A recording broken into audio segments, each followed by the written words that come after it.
571-1740. That's 571-1740. Online at thelatopteam.com. Insurance companies have teams of professionals to fight your claim. If you want to know what your case is really worth, I'm Spencer Callahan. I'd like to help. Spencer Callahan is the one to see. Call 387-2323. LA filing number 16-7970. WNXX, Jackson, KNXX, Donaldsonville, and WDGL HD2 Baton Rouge. This hour brought to you by Spencer Callahan Injury Lawyers, LA 21-12681. Offices in Baton Rouge.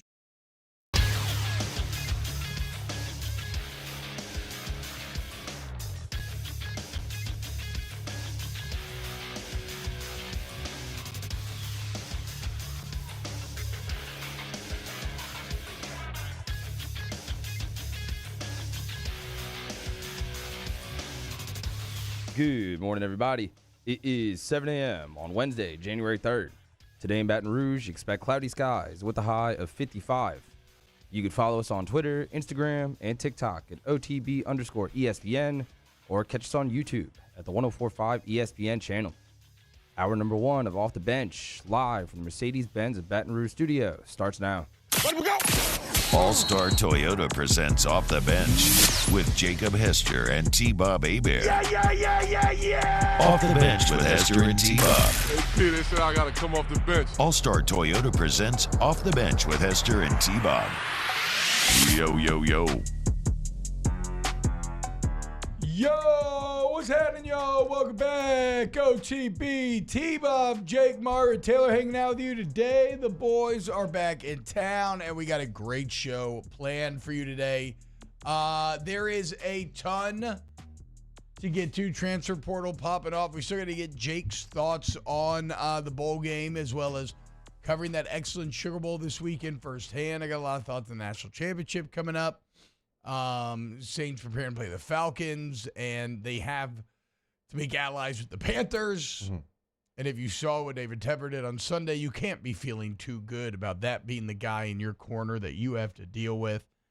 And well, there's guys leaving LSU. Actually, get the video with Wingo ready to go from yesterday, because I think that has relevance to this conversation there, Taylor. But look, if you want to get involved, youtube.com/1045 ESPN is the way to do it. We'll be here all morning long, hanging out, having a great time.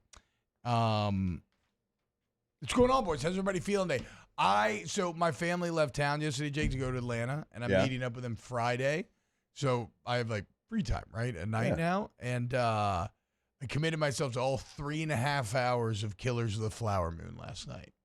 You did the whole thing. On one thing. All one go. Started at 5 p.m., couple breaks, but very good. We can get to it. We can get to it a bit later. That's not like you, because you like to kind of, because of your schedule, and I know you had free time, you like to kind of maybe go a little here, a little there. Because I normally pass out because I'm not starting until 9. So starting at 5 was actually awesome.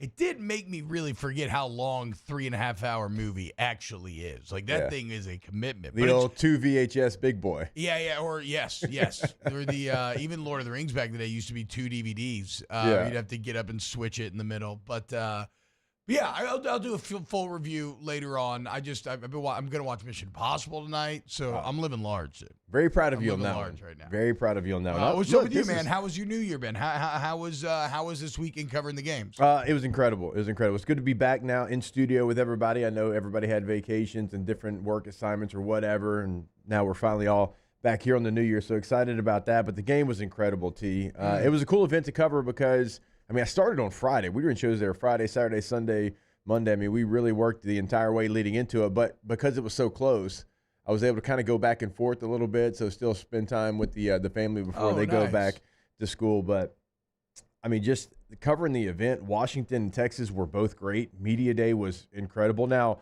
a lot of the national media, they were in Pasadena as well. And so, for us on SiriusXM, T, it was incredible. We'd walk straight up to Rome Odunze, Michael Penix Jr., cool. Quinn Ewers. The only guy that had a crowd was Arch Manning. I heard that, which I shouldn't be surprised about, but I still kind of was. But, I guess with the New Orleans ties and everything, that makes sense. But what a kind of tough existence, honestly, for Arch that he has to deal with like nobody talking to Quinn Ewers. Everybody, it's just odd. It's just odd. I mean, Quinn had a little bit of a crowd, but I mean, nobody in that building had anything like Arch did. And then you see that picture. So much pressure, dude. Oh, a ton. I mean, gosh, I can't even imagine. You see Quinn Ewers looking back at Arch, and then you look in the comment section because it's on social media, and everybody's like, "That's because Quinn Ewers had already gone," and the media trying to create this narrative.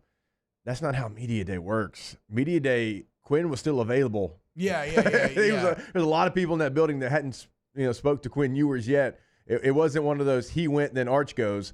He was still fully available, but Arch had a crowd the entire time. How did it go after the game, chasing down the interviews on the field? Who did you immediately try to go seek out? So we did it a little bit different, T-Bob. Oh, nice. We you didn't actually have to hey, Mr. Anybody? A little bit, but it was so easy. Okay. Again, like this was like the easiest event that I think I've ever covered because a lot of times, as you know, like they can be incredibly difficult. And it's a madhouse and you're trying to, hey, Mr. Everybody. The way we did it, normally we kind of record everything. We put it in the can and we send it back. And we were live.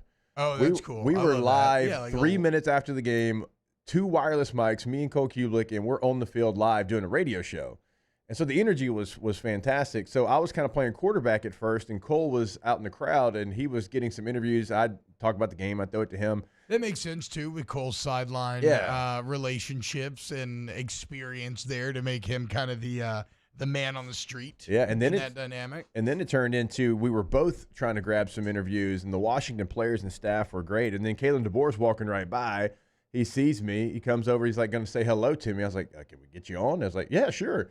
Like, it was just so easy. Like, normally, like, you got to fight the crowd. You got to try to talk to the SID. Can I get the head coach? But everything worked out great. I mean, they were incredibly, like, humble in their answers. They were thoughtful in their answers. And like I said, Texas was great, too, on media day. Had their so balls recently removed from their throat, given how that game ended. See, I wish from their stomach. I mean, I wish that's I what could tell stomach. you. I wish I could tell you what that energy felt like. Bruh. Being on the sideline and being in the building and thinking Washington won the game.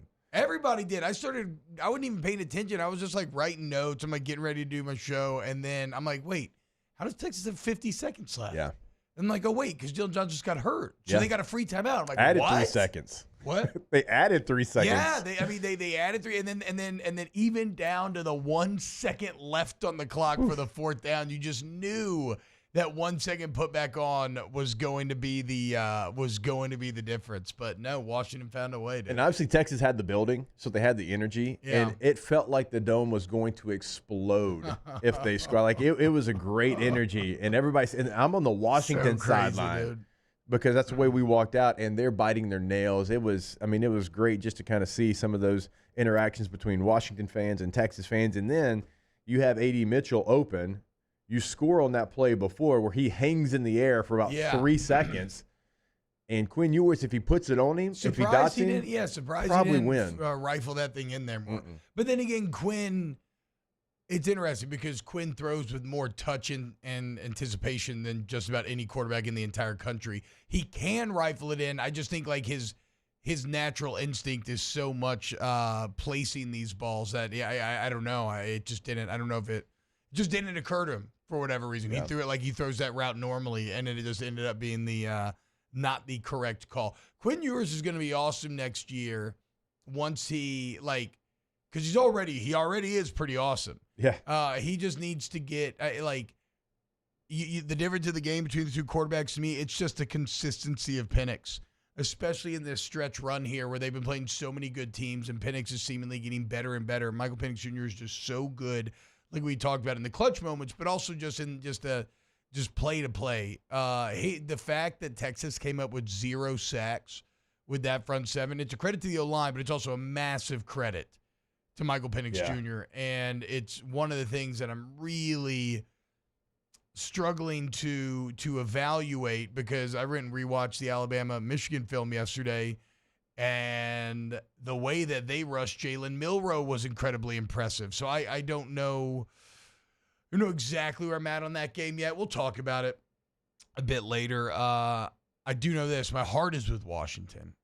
Simply because, I've been cheering for them all along. They're likable, but also they represent something kind of lost in this modern age of football where They defy all the analytics, like all the numbers and computer systems keep telling you they're supposed to lose. Eat it, blue chip ratio. Well, and I was just saying they also do that. And I wouldn't even count blue chip ratio doesn't even to me get the rank of analytic because it's just such a base level. Like here is whatever. It's just one number, right? But that's the other main thing they defy. Yeah, they'd be the first since Jameis Winston and that 2013 Seminole team. Michigan's barely on that chart. Michigan's barely on, to be fair.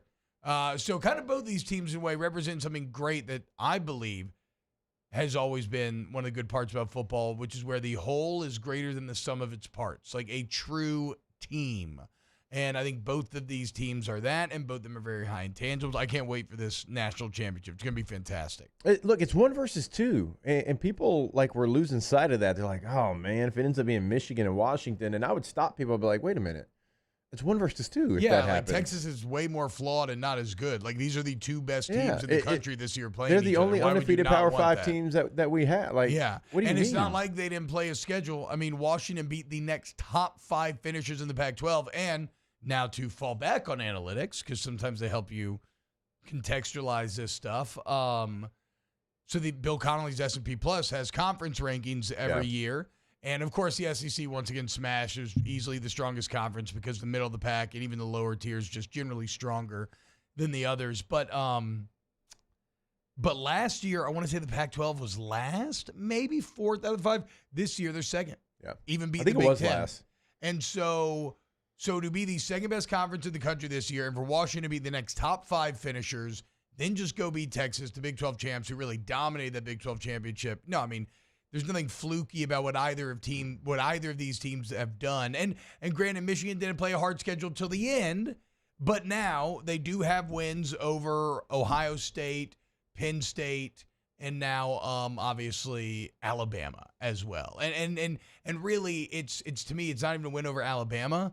It's just beating Nick Saban in a playoff. Yeah. Like, my only concern for Michigan is that is such a big deal that, and I even kind of get this from talking to some of my Michigan friends, they almost sound like their race has been run a little bit. Yeah. Like, so much was poured into that Alabama game. It's like, okay, does this make you go Super Saiyan, or do you kind of relax? Like, have you now evolved to an even new level after this win, or do you feel like you've kind of arrived? Because I don't get that feeling from Washington. No. Washington seemed very matter of fact after that semifinal, basically saying like, yep, not good job, not done yet though. Yep. Kalen DeBoer seemed very stoic and even. There wasn't, and I didn't even get to talk to him. There wasn't like this, sometimes when you win a game like that and maybe you weren't supposed to, and they were underdogs in that, like there's this giddiness that you have. It's almost like, man, are you too giddy? Are you too happy? That's what Michigan had. They're sitting on the field. Not one Washington player had that. Yeah. It was like, oh, okay, yeah, well, almost like we expected to win this, and now we got to go finish this job. Again, like the demeanor of that team was incredible, and we'll get into the matchup, but it's a quick turnaround too, Monday to Monday, right? Because New Year's fell on a Monday. Right. So I asked the question to Kalen DeBoer. I said, how do you handle this? Because, being somebody that played a lot of my football on the West Coast, if we had an East Coast game followed by another East Coast game, we'd stay. Yeah. We'd go out, we'd play the Bills, and we would stay somewhere. We'd go play the Panthers or whatever it might be. I was wondering, would y'all do something like that? Because they'll be traveling on a Friday, which is normal, like Wednesday prep for them, which is your biggest prep day. He said, well, actually, we're going to go all the way back, and then we're going to come back. I'm like, oh, man. He's like, the equipment's going to go to Houston, so that tells me no pads. That's what that tells me. Like, no shoulder pad practice, which why would you at this point? But I was surprised they didn't maybe have a plan to stay in the area. But it's tough but I don't know, though, right? Because college kids aren't used to that, and then that's a long time away from home. Like, I kind of think that getting back home is probably the right move. But, yeah, I hadn't even considered that with Washington's travel. I guess it's not too dissimilar from Michigan, though. I mean, I'm not the biggest on geography, but that's not exactly close either. You're talking about a 2-hour flight compared to about it's only a 2-hour flight? That's what they told me. To Ann Arbor? That's what they said from Houston. From Houston? That's wow. See, I'm so bad at geography. That doesn't make any sense to me. I think it's got to be at least 2.5. Yeah, that can't be real. But I know it's – so I've flown plenty of times from, here to Texas to San Diego, and that Texas to San Diego is over 3 hours. So I don't know what Washington's looking at. So it's going to be a great game. I'm excited to continue to break it down. My original instinct was Washington because I guess because I was thinking like, okay, if you look at recent champions, having that great quarterback with elite weapons is the thing that can actually put you over the top over a great defense. But I don't know. In a way, Washington's kind of representative of the LSU 19, Bama 20 style, whereas Michigan is more representative of the 21-22 Georgia style. Now, to be fair, for Georgia to get across the finish line, they kind of had to have Stetson go a bit nuclear stats-wise. Yeah. But JJ did kind of go nuclear. Like against that Alabama defense, going for 220 and 3 touchdowns is, better than you would have ever expected. Like that's actually one of J.J. McCarthy's best games of his career. And I feel like the confidence he gains from that and already watching him like meditate before it's just a fantastic matchup. Right now, I still think I'm giving a slight edge to Washington, but I'm not. I don't think we do not bind me to that quite yet. I have more evaluation I want to do. So you and I, like early in the season when we're watching film, you and I both said that we felt like Michigan was the best on the all-22. Yes. It didn't really matter who the opponent was. You just watched the intangibles and how they were getting it done. And so, like, most complete. They played as one unit. Everybody, no MAs, and you saw that. Yeah. The offensive and defensive game plans were incredible against Alabama as well. Moore and Minter really balled out. So, like, I still believe that might be the case. But after watching Washington and after watching Kalen DeBoer and Grubb put an offensive game plan together like they did, do things that they hadn't even done before, Michael Penix Jr.'s longest run tee before this game in the Sugar Bowl was 11 yards all season long. Yeah. And he had multiple runs that were longer than that in this contest. His 3 for 31 on the ground was probably the difference in the game because of how tight this game truly was. And Washington dictates the pace on offense. Like a lot of times the defense will do that, but because they want to get to trips. They run trips. I have it right here. It's their lead thing that they do, right? And they run it like 37% of the time, and they find a way to get to it, right? They don't just line up in it. No. They're going to shift. They're going into motion. They're going to dictate to get what they want to get done. And it's a master class of how to use your weapons. And as we said, Washington understands the value of being committed to the run, even if you're not having a great running day. You look up 31 carries. Once again, another big game. Yeah. And only for 100 yards. Like, Dylan Johnson only averaged like 2.5 yards a carry. But they were committed to it. But and I remember Mike McDaniel talking about this a couple of years ago, and it really stuck with me, where he's like, when it comes to the rushing attack, it's not just about the statistical success. Football is a physical game. Running the ball is inherently physical. There is value to being physical with your opponent, like to hitting them and making them feel you. And making them know, in Washington's case, that if you try to go light box, that, look, we will run it. And hell, even if you don't, we're going to run it. So you better not, because then we will, and then we'll potentially have a lot of success. Like when teams have gone light box, they have. Dylan Johnson's dominated. So that's a big loss, though. Is Johnson out?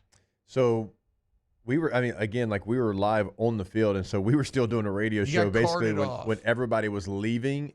He didn't have crutches, okay, but he had a walking boot on. Okay. So maybe. Yeah, maybe soft maybe. No crutches is good. Walking boot's not good. All right, so that was a fun little impromptu national championship discussion. We'll continue to break it down all the way through Monday, as I think this is the most exciting championship matchup we have had in quite some time. Not just because the novelty of the teams involved, but as Jake pointed out, these are the two undefeateds, number one, number two, best teams in the entire country. All right, when we get back here on OTB, let's get into some of the LSU news cycle from yesterday. And I still want to get some of Jake's LSU bowl thoughts. But then also, we had some guys hit the transfer portal. We'll get to it next here on Off the Bench. Off the Bench with Hester and T-Bob. ESPN Baton Rouge, New Orleans, Alexandria, and 1130 The Tiger. Go to allstartoyotabatonrouge.com, All-Star Toyota of Baton Rouge.com. Look, whatever you want, Sienna, Camry, RAV4, Tundra, Tacoma, it's all there. And they got them new. They got 2 certified used vehicles where you still get warranty They got everything. But what about the body shop, guys? We keep hammering it. If you want to prove that you support OTB, get what you need. If you get in an accident, insurance claims are welcome. Or if you just need some service work, go to the All-Star Toyota Service Center. Great communication, free professional estimates, quality work, parts right there on site, rental cars on site, shuttle service to drop you off and pick you up. They're just the absolute best. Go to allstartoyotabatonrouge.com today.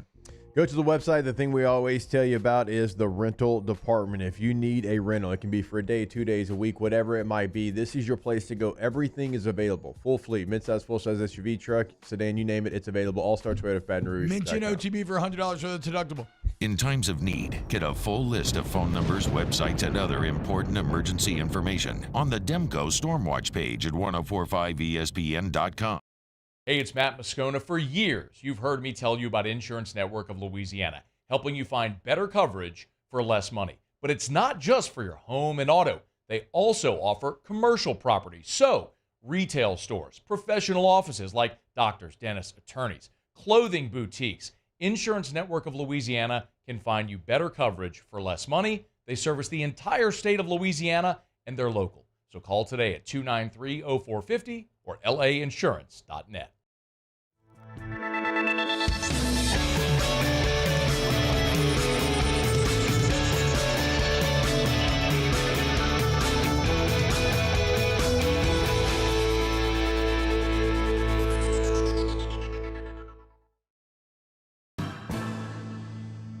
His name was Cain.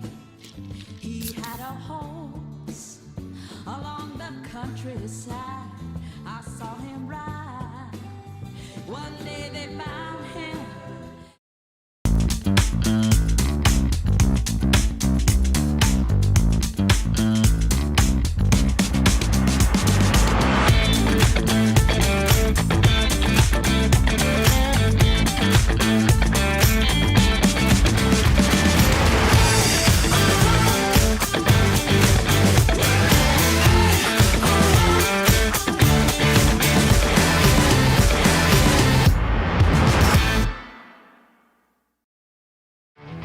There it is, the extra mile, on the border of expected and extraordinary for those willing to go further, like vans customized for work or play, with safety and tech to keep you connected, supported by a 5-star sales, service, and finance team, and backed by the 1-star you know. So go the extra mile. It's never crowded, because so few have what it takes to go there. Mercedes-Benz Vans. I've been doing business with Luba for 25 years. They're dependable, trustworthy. It's just the attention to detail with our clients. Our folks have years and years of experience. They're highly trained professionals, but many companies have that asset. What I'd like to think makes Luba a bit different is that we use those talents in a way that truly is dedicated to serving the needs of the folks who depend on us.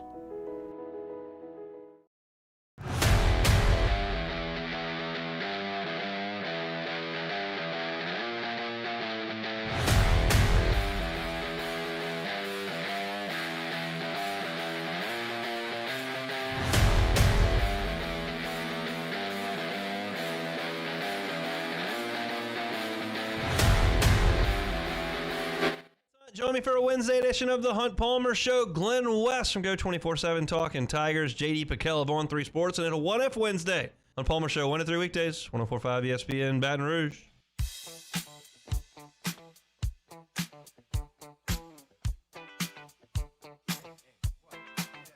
What you gonna do? You wanna get down? Tell me. What you gonna do? Do you wanna get down? What you gonna do? You wanna get down? What you gonna do? You wanna get down? Tell me. Get down on it. Get down on it. Get down on it. Get down on it.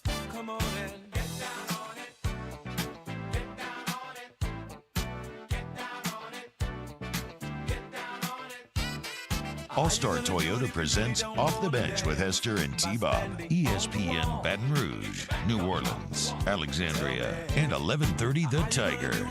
So, was it yesterday or today's the last day to enter the portal for this section? Yesterday. Portal's All right, now yesterday, closed. All right, so T, there's a little bit of yesterday was the last day unless you played a bowl game in a certain date. Oh, okay. If you played a bowl game in a certain date, it gets pushed back by a couple of days. And so, like, people that played in like New a Year's later Day, bowl. yeah, they get an extra couple of days. It's not like a huge time period.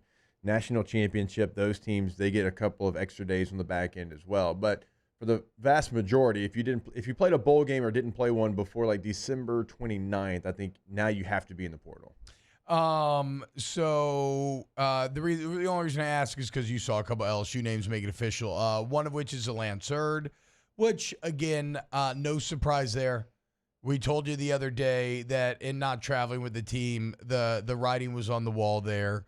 The rumors are he wants more than LSU is willing to pay him. And, I think that probably checks out, right? And while it's a huge bummer because I think Lance Hurd's going to be awesome, and it would have been really cool watching an offensive line featuring Will Campbell, Lance Hurd, and Emory Jones all at once. Our cup overfloweth. Because your cup does overfloweth, Jake. Yeah. He probably would. He stands to make more money at another school, right? Like if a school is desperate for a big time tackle, they will be more willing to pay a higher number than will LSU. And again, if if you want to falter for that, I don't care. That's all well and good. I think most people in life generally try to make moves that maximize their monetary intake. So he's going to go test the market. It's like I read a funny story from a Ohio State offensive lineman who just went on a podcast. Did you see this? This just broke a couple hours ago. So this is I only saw one article, and it was actually linked from Outkick, Hookstead. So we'll see if see where this story goes. But I saw this morning where an O-lineman, Hensman from Ohio State, went on a podcast. And when it rains, it pours for Ryan Day. He talked about how they didn't really practice that much for the Cotton Bowl. He said they did like a couple light workouts, a couple light practices, but like not like surprising because they're like working a new quarterback. Like I understand light practices, like because it's the end of a season. You go, but he made it sound like they were kind of chilling a little bit, which that's not going to be good. But where I'm going with this is he also said they lost one of their offensive linemen because the O-lineman wanted $1 million annually. And Ohio State was like, we're not paying that to you. You know who did? Miami. And so now he's at Miami. Now, what makes all this seem even more true is that the podcast has now been deleted. So the Ohio State PR machine immediately kicked into overdrive and said, hey, take this down. But the Cats have, if Miami's out here paying $1 million for Ohio State offensive lineman, Lance Hurd could probably go somewhere and make like $500K. Yeah, and so for LSU, obviously they have two bookends, two of the best in the country, and so it's like, okay, our resources, and it also probably tells you of who's coming back. Maybe Frazier's coming back, Dillinger's coming back, and he can't find a path to the field. And I think he's a really good player, going to be maybe like an all-conference type player, but you have to look at your resources and you have to say, okay, we have another 5-star offensive tackle already coming in this next class. Yeah. So what do we do with these resources? Do we pay a potential backup offensive lineman or maybe somebody that kicks down the guard, or do we put that somewhere else because we have other deficiencies that are more pressing needs on this team? Yes. If you have, let's say, now also I think, you probably weren't going to pay that exorbitant of a price tag because and I don't know if the 500 number is real. But you're not going to pay an exorbitant price tag also because, what if he's asking for more than your starters already make? Like, you can't back up Will Campbell and get paid more than Will Campbell. And to Jake's point, if you have, let's just say, $300K to spend, do you want to pay an O-lineman or do you want to go pay a cornerback? Or a safety? Or both. Or a linebacker. Or, just split the number again and then see if you could just add multiple bodies to the mix. It is wild, though, like what you're talking about with the $1 million from Ohio State. And a lot of people are like, well, now this is professional football. That's not even professional football. Because with professional football, I've got a contract. I can't just go say, hey, you know what, Tampa Bay Buccaneers, I've been playing really, really good here for the Chargers. What are you offering? Okay, because here with the Chargers, I'm making league minimum. Would you like to pay me a little bit more than that? Like, I can't do that. It's against the rules, right? I have a contract. Love it. So Brian Burgess says, "Is the sky falling over here as much as on other shows?" I don't know about how any other people are reacting to this news. I didn't really lose any sleep over the Lance Hurd news beyond like, oh, it's a bummer, But like, whatever. It is what it is. Like, I see that that Jaylen Brown, the 5-star receiver, enters the transfer portal, the 23 5-star, and it's like, oh, okay, that's a bummer. Now, do you know why? Because this O-line's already incredible, and I trust the guys they return, and I trust Brad Davis's evaluation. If Brad Davis thought Lance Hurd was worth breaking the bank for, they would have broken the bank for him. Do you know why? I don't care if Jaylen Brown leaves, because I trust Cortez Hankton and his ability to get the most out of it. Look at how that receiver room has gone up, and look at how Georgia's has gone down since Cortez Hankton made that switch. And if Jaylen Brown is leaving, it's because he's too far down on this depth chart, and or it's a similar situation where he can make more elsewhere, and LSU's saying that, look, in our evaluation, we don't deem him worthy of that. So, like, if you're upset about Jaylen Brown especially, now you saw Lance Hurd, so you really saw the potential flash. I understand. But if you're upset about Jaylen Brown, you're just upset about your stargazing. Yeah. Like, you're just upset about his high school evaluation, which not to say he won't be a good player, but it's how I talked about with Malachi Nelson out of USC. If there's one thing I trust Lincoln Riley with, it's evaluating quarterbacks. And if he's saying that Malachi Nelson isn't even going to start over Miller Moss, and then Malachi Nelson leaves, if I'm a USC fan, I'm like, that sucks, because, I was really excited for him and I put a lot into thinking about him, but he probably, when he showed up on campus for whatever reason, was not as good as they thought he was going to be. And also, it's just the reality situation. Like, yeah, you're going to lose guys, but guess what? You're going to get guys. And even beyond that, why was college football so awesome this year? Because everybody can fill these holes and lose guys, and power spreads out, and you can now have a quarterback or a left tackle instead of going to battle with nothing. So I think this is all going to lead to a golden age of college football, though there is the gold rush element that we've talked about with the players, Jake, where it probably is going to get tightened up and they're going to lose some of the freedom that they have now. It needs to be tightened up a little bit. The schedule definitely needs to change in the short term, if nothing else. And I don't know that the schedule can, because of the academic portion of it, because now, and we're talking about the schedule, we're talking about where the portal is, where the initial high school signing period is, because for the portal, well, those players want to enroll in classes. They want to be there for spring practice. Same thing now for high school football players. They want to be here in January. They want to go through the fourth quarter program in spring practice. And so if you move the calendar back, well, they don't have that ability. And so I'm not sure that will go away. And because it is in vogue now to get here in January, like 75% of your class, and that number might be low, wants to be here early. They want to be a part of spring practice. And so I don't know what you can do with the calendar. You got to help the coaches a little bit. I got some buddies that coach for Texas. And we're at media day, and they're sitting at, like, the assistant coaches are sitting at like a round table, and every single coach, because they were exhausted, looked exhausted, and they had like their head in their hands trying to catch like 5 minutes, like just trying to sleep 5 minutes if they could, because it never stops. And I had conversations with them, like, dude, like, hey, you okay? You good? Like, man, everybody thinks we prepare for these games for 4 weeks once we get into the CFP.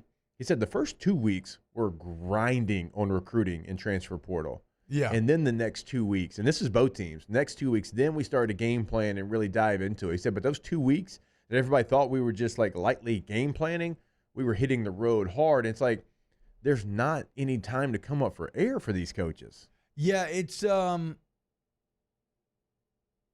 interesting because I do feel for them on a basic human empathy level, but at the same time, I guess in this case, like it's not necessarily what you signed up for, because it has changed so drastically that maybe you actually didn't know what you were signing up for. But it's like when a coach gets fired, I feel for them deeply on a human level. Like, it sucks to fail on a large stage, but the rewards are nice, and it's just the reality of the job. Well, the assistants make good money. They don't make life-changing. They're not making the crazy money. They don't make the life-changing But they're like still some of the head making coaches. more. I mean, if you're a position coach, you're still making way more money than the average person. Without question. But the thing is, and again, this isn't a feel sorry for him. This is, can you get your job done to the level that it needs to get done with the current schedule? Yeah, no. That's the question that I have, because you do have a job and you are trying to mold young men. You are trying to take this group and better their life and better them every single day.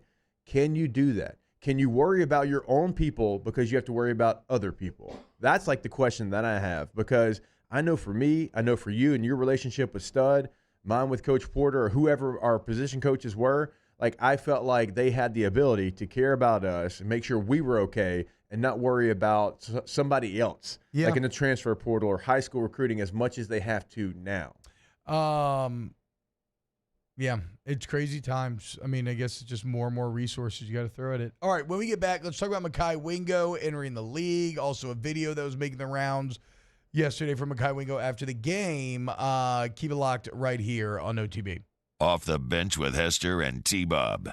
K to Z window coverings, KTOZblinds.com, KTOZblinds.com. You want window coverings that wow? You want K to Z. You want to take advantage of Brandon Barton's years and years of experience and get that estimate where he's going to come out to your home, really evaluate and analyze, okay, how's the light hitting your house? How's it hitting at this time of day versus this time of the day? What would be best? What do you like aesthetically? And then how do we match those aesthetics with the functionality that you're looking for to take that outdoor living space, man cave, baby room, bedroom, whatever, to the next level? Your answer is K2Z, KTOZblinds.com. Yeah, I mean, we couldn't be happier with our outdoor screen. I mean, obviously what it does for us in the exterior of the house and shading that portion of our outdoor patio, but now what it does for our living room, right? The light doesn't lead into it anymore. Check it out online, K2Zblinds.com. Our listeners fire off their opinions on the JimsFirearms.net hotline at 499-1045. Keep listening for your next chance to shoot us your thoughts with the JimsFirearms.net hotline on 1045 ESPN Baton Rouge.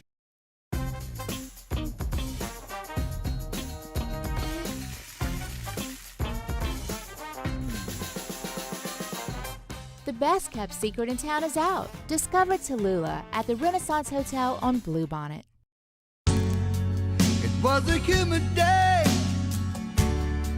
barefoot children play, looking for that summer shade. Time just slips away. Oh, Louisiana, some kind of hold on me, like cypress stumps. Your roots are planted deep inside of me. Gulf Coast Bank and Trust is giving our customers the power to bank anywhere, anytime during this challenging event. And we're right there with you. Our mobile banking app is a smart way to manage your money and time. Gulf Coast Bank and Trust, the bank that cares about you. Bayou Ford has the new inventory to get you in a new Ford truck or SUV today, or customize your next vehicle just the way you want it. All new Bayou Ford vehicles come with a 1 million mile powertrain warranty. The crew at Bayou Ford is going to do right by you. Follow us on Twitter at 1045ESPN to cast your vote in the Citizens Bank and Trust poll of the day. Vote daily inside Off the Bench, live at lunch, Hunt Palmer. And after further review, Citizens Bank and Trust brings you the poll of the day via Twitter at 1045ESPN. Dylan Cruz here to tell you about Six Rings Baseball and Softball Camp. If you live on the North Shore and play ball, go to Six Rings Camps with former LSU assistant coach Dan Canaveri. His knowledge is second to none, and your child will improve and have fun doing it. Camps are held at Coquille Park and Six Rings Academy in Covington with 4 sessions over the summer. Full day and morning only sessions are available from ages 7 to 13. Go to sixringsbaseball.com or call 985-206-9096. Learn the game to love the game. Electricity is all around us, and our families depend on it. Every day is sparked by the power of a cold drink or a warm meal, a movie night, and a comforting light at the end of a dark hallway. From sunrise to sunset, playtime to bedtime, Our team is ready to take care of your electrical needs, even in the case of an after-hours emergency. The light in your life shines brighter with Mr. Electric. There it is, the extra mile, on the border of expected and extraordinary for those willing to go further, like vans customized for work or play, with safety and tech to keep you connected. Supported by a 5-star sales, service, and finance team, and backed by the 1-star you know. So go the extra mile. It's never crowded. Monday night, we bring you the College Football National Championship as the Washington Huskies face off against the Michigan Wolverines. Kickoff begins at 6:30, and we will have full coverage for you here. So tune in to catch the National Championship game here on 104.5 ESPN Baton Rouge.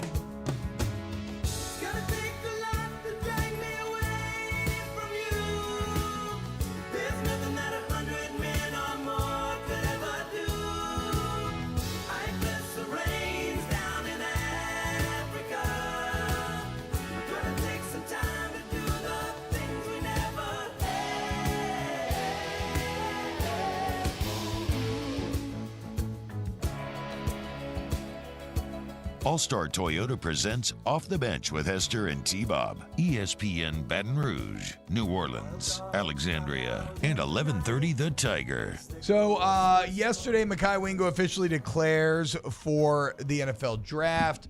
A bummer, as according to PFF, he was the highest-rated defender on LSU, and they would not have won the bowl game without him. I believe that. But also pretty crazy, man, how hard Wingo worked to get back, considering he was just getting back for a bowl game. But yeah, he's one of the main reasons why you end up and when we talked about in our kind of evaluation that after he got that sack, he really looked like a man who had like a finally, or like that type of moment. And so hearing him say that, he tweeted, "I rehab my ass off to come back and finish this season with his team, put everything in God's hands." He had 2 sacks. I didn't realize that. Yeah. So all that's accurate, our kind of evaluation of it. But there was a video that started making the rounds yesterday. Thanks to our guy Carter Bryant, Carter the Power, who has an excellent YouTube channel that you should go follow if you love LSU. And we got the video ready to roll. This is Mekhi Wingo and Matt House interacting after the game. You dominated. You guys dominated the second half of the time. Great job. Proud of you. Proud of you. Hey. You're not okay. So see, I took them shits off at the game. I'm done with it. I'm done with it. It's weird. It's a weird interaction. So if you're just listening, you're not getting the full context there. Now you heard him say, "I'm done." Like, as soon as I take his pads off, I'm done. I'm going to the next level. But you also heard Matt Haskell say, "Hey, you okay?" And it's because the facial expression of Mekhi Wingo is not of someone who just won a bowl game and who fought to get healthy and came out and had 2 sacks and was the highest rated defender. The facial expression is someone who is kind of looks a little off-put, or a little, it just doesn't, I mean, I guess the most frank way to say it just doesn't look like he likes Matt House in the video. And I don't know what their relationship was before, but I know right there in that video, if you're reading body language, it wasn't great at that moment. No, I don't know what it was like eye contact, all year. jaw set, looking off this. Now, I should say this. For somebody who, like, knowing Mekhi's personality, that's not him. Well, and I should say this, and this is why I was kind of stumbling over my words for a bit here, because I was desperately trying to dig this tweet up. I finally found it. Mekhi did respond to the video, saying, "I was emotional after the game, which is why I was looking around. LOL, I was letting him know that I was done with school."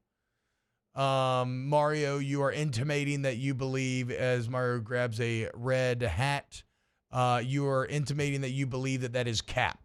Yeah, mostly just joking around, but yeah, it just seems like a very convenient comment. I agree. And so at a time when you just watch Tanner Mordecai cook you and everything seems to be swirling badly around Matt House. Unfortunately, this video is another piece of the pie. And I had already heard rumors that maybe they didn't have the best relationship to begin with. Rumors. But speaking of rumors, there is some interesting smoke on the street. I believe that if we were to talk to the oracles at Delphi, they might say that the winds of change are in the air.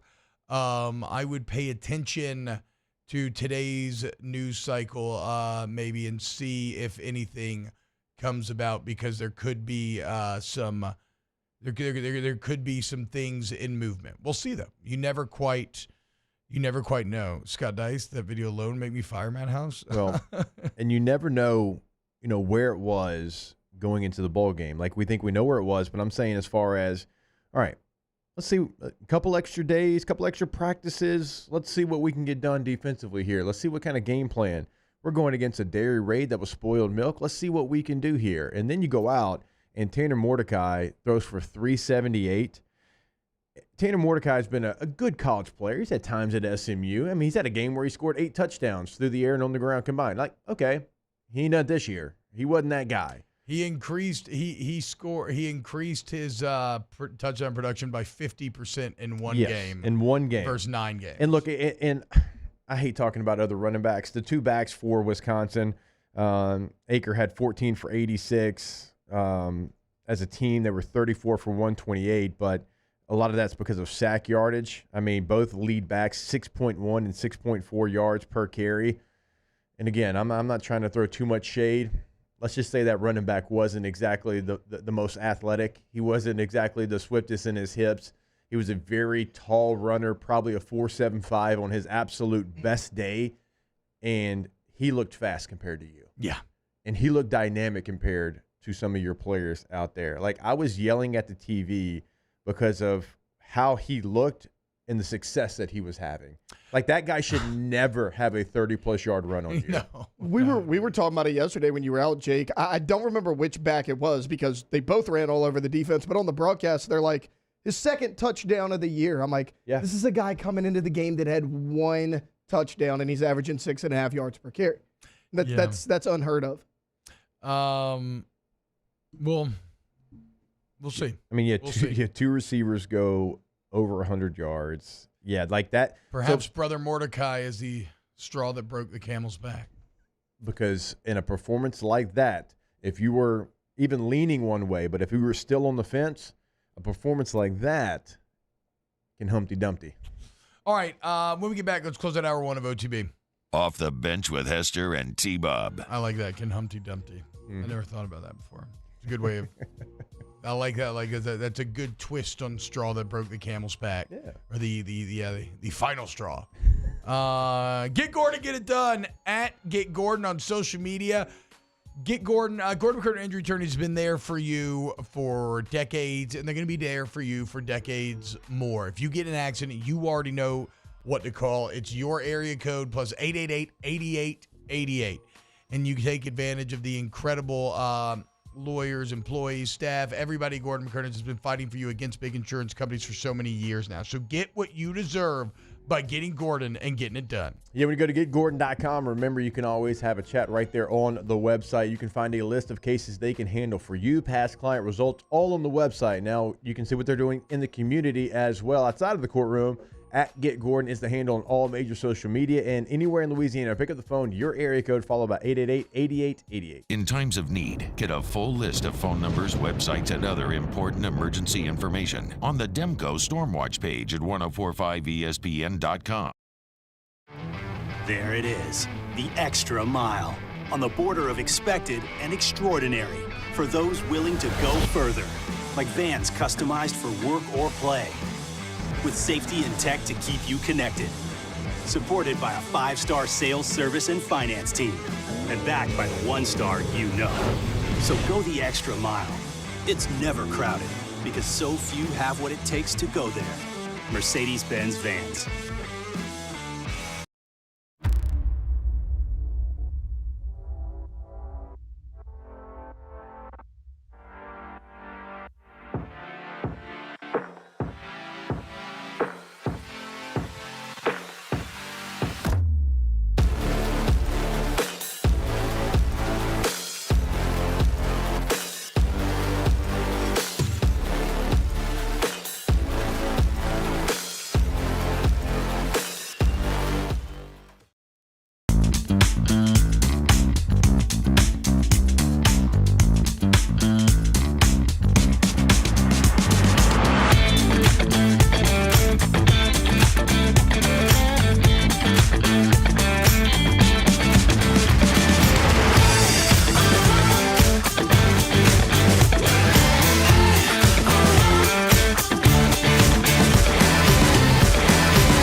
Dylan Cruz here to tell you about Six Rings Baseball and Softball Camp. If you live on the North Shore and play ball, go to Six Rings Camps with former LSU assistant coach Dan Canaveri. His knowledge is second to none, and your child will improve and have fun doing it. Camps were held at Coquille Park and Six Rings Academy in Covington with 4 sessions over the summer. Full day and morning only sessions are available from ages 7 to 13. Go to sixringsbaseball.com or call 985-206-9096. Learn the game to love the game.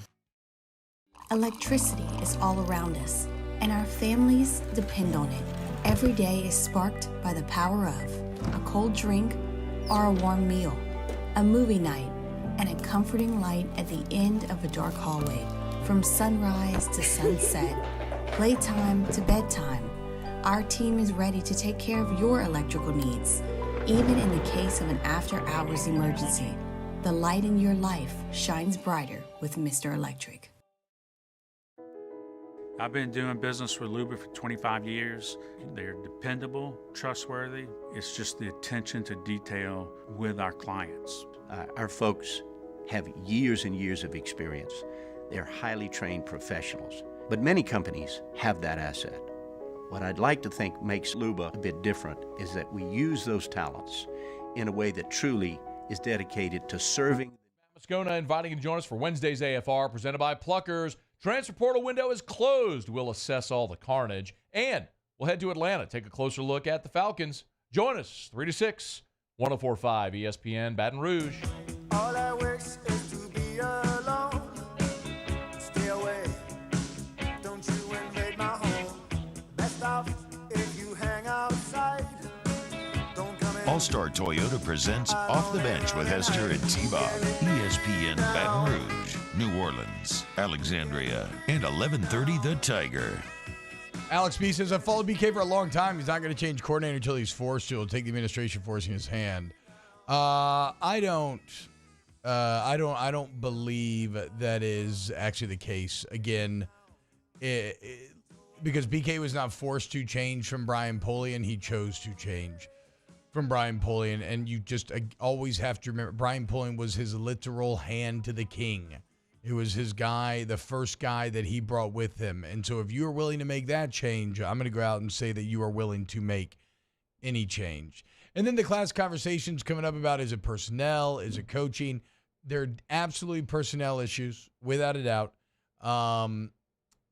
But in my evaluation, at the end of the day, all you want to say is, okay, do you feel like you're maximizing what a group is capable of?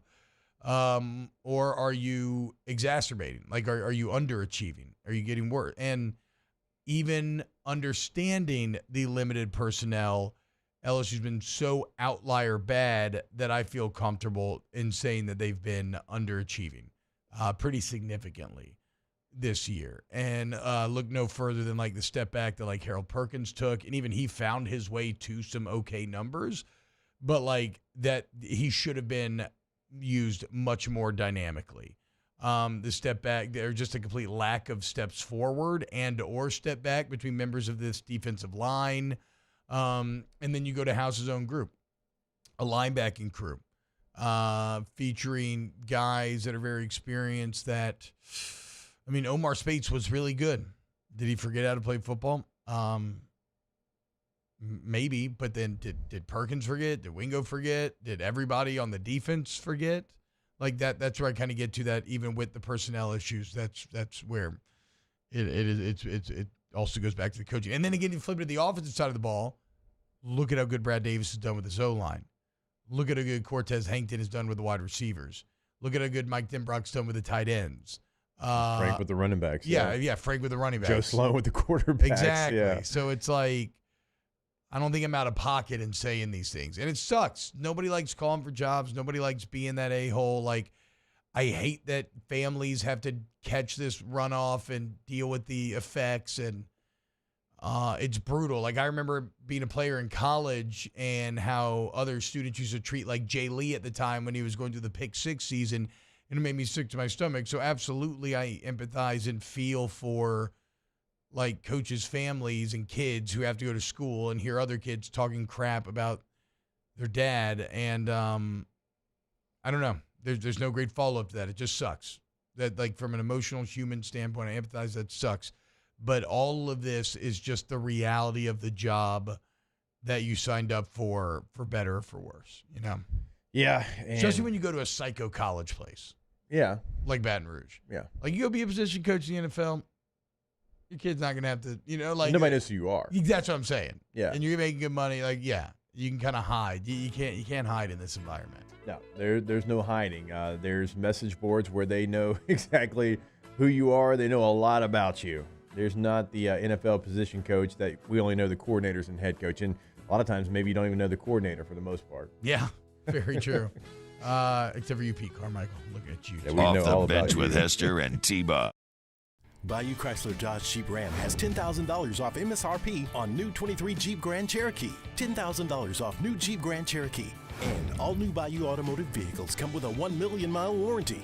The crew at Bayou Automotive is going to do right by you.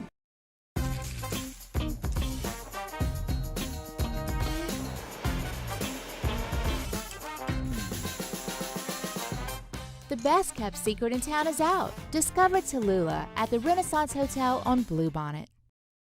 Gulf Coast Bank and Trust is giving our customers the power to bank anywhere, anytime during this challenging event. And we're right there with you. Our mobile banking app is a smart way to manage your money and time.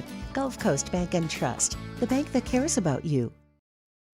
The Windsor Senior Living Community in Mandeville, Louisiana is a beautiful, vibrant apartment community geared towards seniors.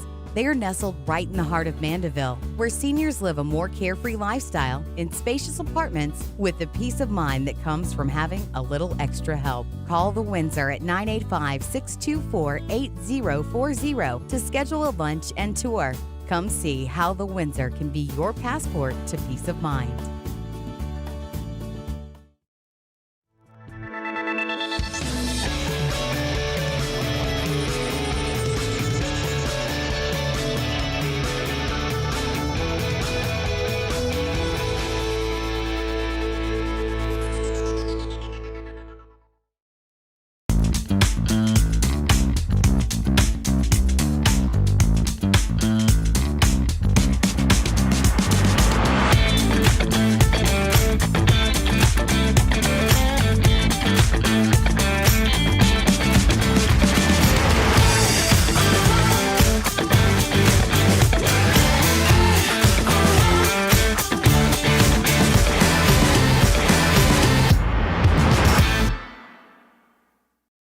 Dylan Cruz here to tell you about Six Rings Baseball and Softball Camp. If you live on the North Shore and play ball, go to Six Rings Camps with former LSU assistant coach Dan Canaveri. His knowledge is second to none, and your child will improve and have fun doing it. Camps are held at Coquille Park and Six Rings Academy in Covington with 4 sessions over the summer. Full day and morning only sessions are available from ages 7 to 13. Go to sixringsbaseball.com or call 985-206-9096. Learn the game to love the game.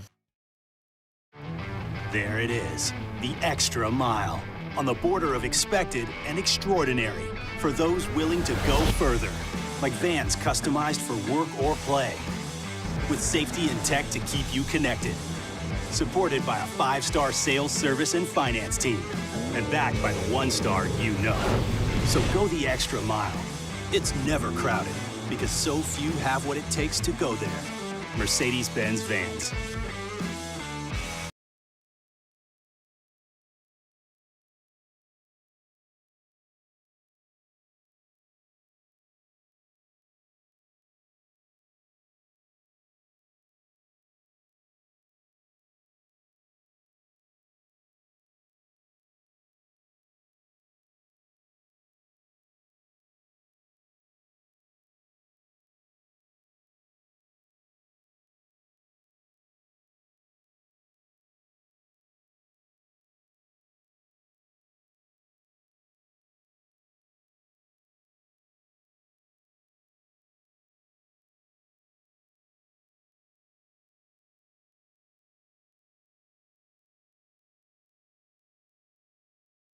LA filing number 16-7969. WNXX, Jackson, KNXX, Donaldsonville, and WDGL HD2 Baton Rouge. This hour brought to you by Spencer Callahan Injury Lawyers, LA 21-12681. Offices in Baton Rouge.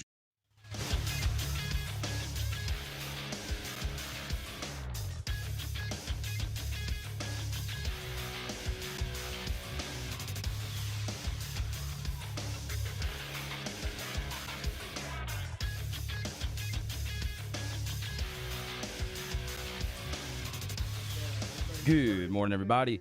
It is 8 a.m. on Wednesday, January 3rd. Today in Baton Rouge, expect clear skies with a high of 55. Cloudy skies with a lot of rain. If you missed hour one of the show, you can now catch that up at the on-demand section at 1045ESPN.com. And you can follow us on Twitter, Instagram, and TikTok at OTB_ESPN, or catch us on YouTube at the 1045 ESPN channel. Hour number 2 of Off the Bench, live from the Mercedes-Benz Baton Rouge studio, starts now. Let we go! All-Star Toyota presents Off the Bench with Jacob Hester and T-Bob Hebert. Yeah. Off the Bench with Hester and T-Bob. Hey, P, they said I got to come off the bench. All-Star Toyota presents Off the Bench with Hester and T-Bob. Yo, yo, yo. Yo, what's happening, y'all? Welcome back. T-Bob, Jake, Mario, Taylor hanging out with you. OTB on a Wednesday. Happy New Year, everyone. Matt C says, by the way, huge recruiting this weekend. Barry, the number 1 running back in 2025, commits on Friday. And Bryce Underwood, the number 1 player and quarterback in 2025, commits on Saturday. Both heavy lean LSU. That'd be awesome. Oh, we said Barry commits today. That'd be awesome, but I don't know. Do we just be careful putting too much emotion into a 25 commitment before the season's even taking place? You know what I'm saying? Like winning the early pass and maybe getting a commitment is a big deal, and it should be commended. But it's in no way binding, right, guys? Like, no. Like Taylor, you're kind of our main recruiting correspondent on the show. So let's say Bryce Underwood commits to LSU this weekend. Like, what's your reaction? Because me, I'm kind of like, good. Okay, yeah, awesome. But, like, let's just watch it play out. Yeah, I mean, he's a 2025, so it's like he's got Which is not as far away as it sounds, though, to be clear. That's next year's class. I mean, look at what these kids do Sounds like nowadays. The Jetsons It's like feel so far away, but you're right. I'd be excited. I'd be like, great, we got him, which means he didn't commit somewhere else. Now you have to hold on to him. You have to recruit these kids twice. You have to get them, and then you have to get them on campus. Yeah, that's what I'm saying, right? Like, there's a... And like, then, I'd be excited because it's like, it's always better to have them commit to you than someone else. But let's like, that ain't going to stop people from keep calling. I mean, now, we just flipped Dominic McKinley a couple days ago. It's like that happens all the time. I'd be happy because it's positive for LSU, but you got a long ways to go. Well, and even nowadays, I mean, not even Walker Howard stayed, and that was as LSU of a guy as you could possibly find. Literally, yeah. Father, leader of the recruiting class. Colin Hurley's challenging him for that That's crowd. true. That is true. Colin Hurley puts it on for the purple and gold. But I'm just saying that I'm not naive enough anymore to, like, expect somebody to stay or think it's always going to work out. But you still got to go after these guys. It's still a credit to you if you get a commitment out of them. But it does become interesting in this OC search, though, doesn't it? Like, what if Bryce Young loves Joe Sloan? Does that affect who you end up giving this title to? I would say that the Sloan-Hankton combination acquitted themselves very well in this bowl game. But then again, we keep talking about how great Cortez Hankton's been. Joe Sloan's been awesome too. Do you risk upsetting one versus the other if you give them main play caller responsibilities? Or can you pacify both by making them co-coordinators? But at the end of the day, one does have to kind of have the final say there. Now again, both of them are, especially Hankton, like how you got him out of Georgia, one of the reasons because you compensated him very well. Mm-hmm. So maybe further, it's just so funny. Everything in college football is just you have to throw more money at it. You want to help the coach with their schedule? Hire more people. You want to keep these players on your team? You got to pay them. You want to get these good recruits? You got to pay them. You want to keep these good coaches, or you want to get good coaches from elsewhere? You got to pay them. It's wild. It's 100% factual. You have to. Now, like in this case, it might not be money because all the money's there already for Hankton, for Joe Sloan. No, I just mean, like, let's say you like go with like So you choose one over the other, right? Yeah. Do you have to give Pay the the other other a one. raise to try Yeah. to offset? And then the one that gets the title is going to get a raise automatically because they get the title, Or right? do they get passing game coordinator, a run game coordinator, if you're at Florida, game-changing coordinator? That's what right? I'm You saying. get But what one does of that those actually titles. mean to somebody if they're like, no, I want to be the guy? Right. So it's anything, defense, offense coordinator, it's something that it can be a problem at times. it can work. Right? We've seen it work incredibly well, but it's just yeah. We've seen it work, yeah. I mean, 2019 with Slinger and Joe Brady, the way they worked together, that was fantastic. It can absolutely work, and it worked in this bowl game. I mean, you had a guy that's never started a game throw for 395. Yeah. Right? So it certainly can work. And I think, honestly, and I know a lot of people might want to roll their eyes, I think that they could do a really good job. I think Joe Sloan is absolutely ready to be a coordinator. He's already been a coordinator. He's been one at Louisiana Tech. He was almost a head coach, right? And so I think you have the guys on campus if you want to. Like, if that's the direction, if you want to keep that unity, because both those guys can recruit their ass off as well, right? So they've already got ties into, this class coming in and the next class. I would be completely fine if it was a co-coordinator situation, just because seeing the dynamics, how they've played out, and it's worked well when you've done it. I just want them to keep both guys. That's so what I'm saying. whatever, Yeah, so I'm saying whatever way it too. takes, whatever it takes to be able to keep Hankton and Sloan. I don't think you need to go out of house for an OC. There will be people that roll their eyes, certainly at Joe Sloan, because we're LSU and we're hiring the former Louisiana Tech coordinator. Like, you got to get past that. Coaches grow just like players do, and Joe Sloan is one of the best football coaches, I think, of quarterbacks certainly in the country. And Hankton is a receiver. Like, Hankton was before he even got here. Yes. Right. I mean, look at how Georgia's receivers have fallen off post. Like, you can't allow that to come into your thought process. You can't, hey, we're LSU, we got to go get the guy who's already been the guy. Well, sometimes the guy is ready for the job.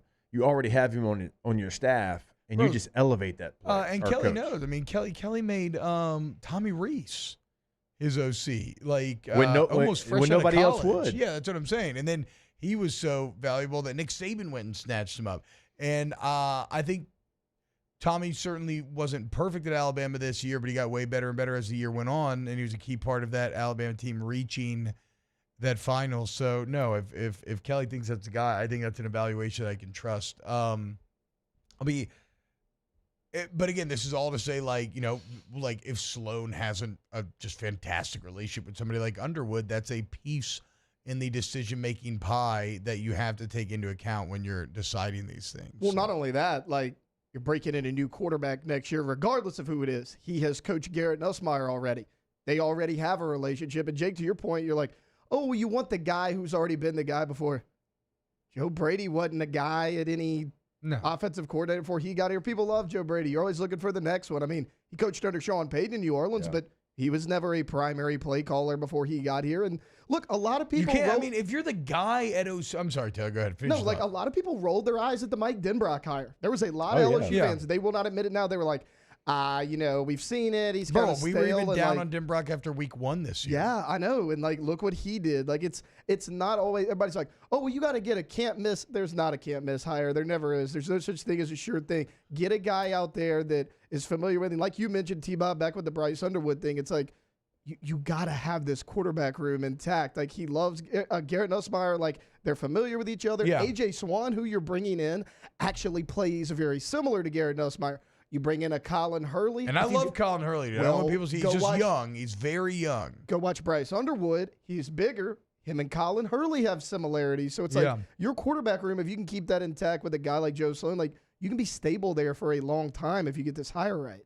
And the other thing is, even when he was at Louisiana Tech, like, he had Jamar Smith at quarterback, who was the Conference USA Player of the Year. Is that the one that kind of cooked LSU? Yes. Cooked LSU in Tiger Stadium? Yes, that's what I'm saying. So, like, he's proven it. Like, you can't allow, like, everybody has to continue to grow. And when he was there, like, Louisiana Tech was a good program. Louisiana Tech was a good program for a long time. They've been bad the last couple of years. So you can't allow that to dictate your thought process, because it feels like this is the next step for him.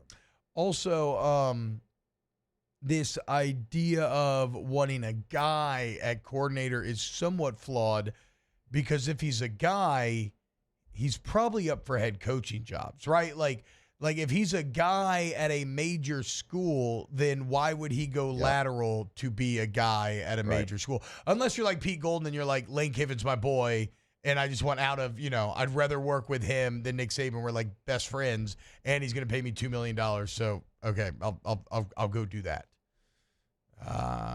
Hey, somebody's we gotta haven't do it. got to talk about Ole Miss with you, have we yet, Jake? About after the Penn State game? Yeah, did we talk No, about I'll it watch already? it in New Orleans, so no. Yeah. I mean, yeah. They look pretty good, dude. I told you. But I'm saying I've never seen toughness out of Ole Miss. I know that was the one thing we needed to see. The retention of who they have is as important or maybe more important than who they have coming in. It's just the toughness. Missouri man. too. Missouri I know. found a way. Missouri was tougher than Ohio State. That was awesome. Well, apparently Ohio State didn't practice. So. Well, it looked like it's it. really swirling on Ryan Day, man. Especially because these Ohio State fans got so spoiled by beating Michigan so much. Yeah. And now and what's crazy to think about is you got to keep the perspective. Ryan Day was literally one play away from winning a natty last year. I feel very confident Ohio State would have beaten TCU, and especially now with what we've seen C.J. Stroud do in the NFL, you see how good he really was. And he almost beat that Georgia team. They were one play away, and now Ohio State fans want him fired.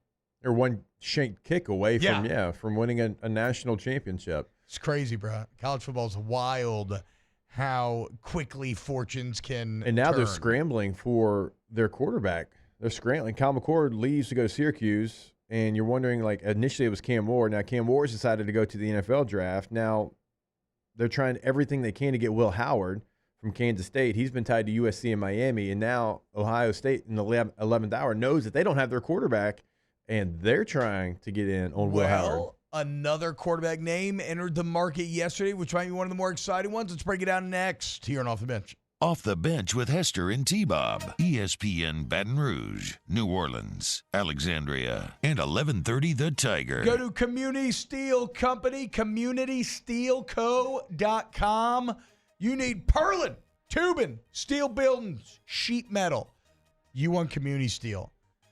They make everything right there on site in Gonzales. Their warehouses and facilities are doubling in size. And the reason is because they're disrupting the steel industry, man. They're selling at better prices and a better quality product than the competition because they buy directly from the wholesaler and make their own products right there on site, cutting out the middleman of a lot of these national companies. You save money on the back end. Also because they're local, they have a live and local sales team. You're not dealing with just online interactions or phone calls. No, you're getting to know another person that knows you and knows your business, and the advantages are obvious. Community Steel Company, communitysteelco.com. That number, 225-647-2020. Notice that is a 225 area code. They are all about local. They can help you today. They don't have to call and ask for permission. 225-647-2020. Our listeners fire off their opinions on the jimsfirearms.net hotline at 499-1045. Keep listening for your next chance to shoot us your thoughts with the jimsfirearms.net hotline on 1045 ESPN Baton Rouge.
This Sunday, as we bring you 3 different NFL games, we start with the noon kickoff, the Vikings and Lions. Immediately following that, it's Bears and Packers. And then the night game, the Bills at Dolphins. Tune in this Sunday to hear all 3 of those games here on 104.5 ESPN Baton Rouge.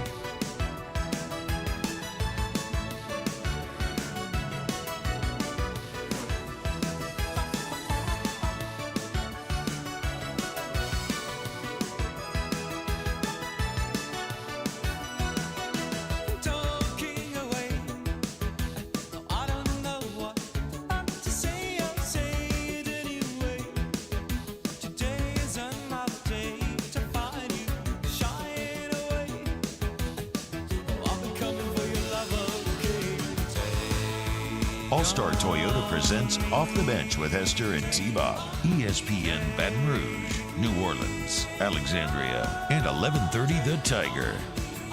So I left my backpack at Walk-Ons after Whiskey and Wine, and I was told yesterday that they don't have it. I'm going to swing by today and see if that's the case. But, bruh, if you stole my backpack, can you just, find a way to get in touch with me and give it back? I don't really care. I'm not going to get, mad at you, but, what are you going to do? You going to sell a 2018 laptop for a couple $100 maybe? What are we talking about? It can't even operate. I have nothing saved on it, and it can't even operate because it's out of memory because Apple's made the new OS so large. Come on, bro. That's got my portable chess set in it. It's got my hairspray in it. It's got the book I'm reading in it.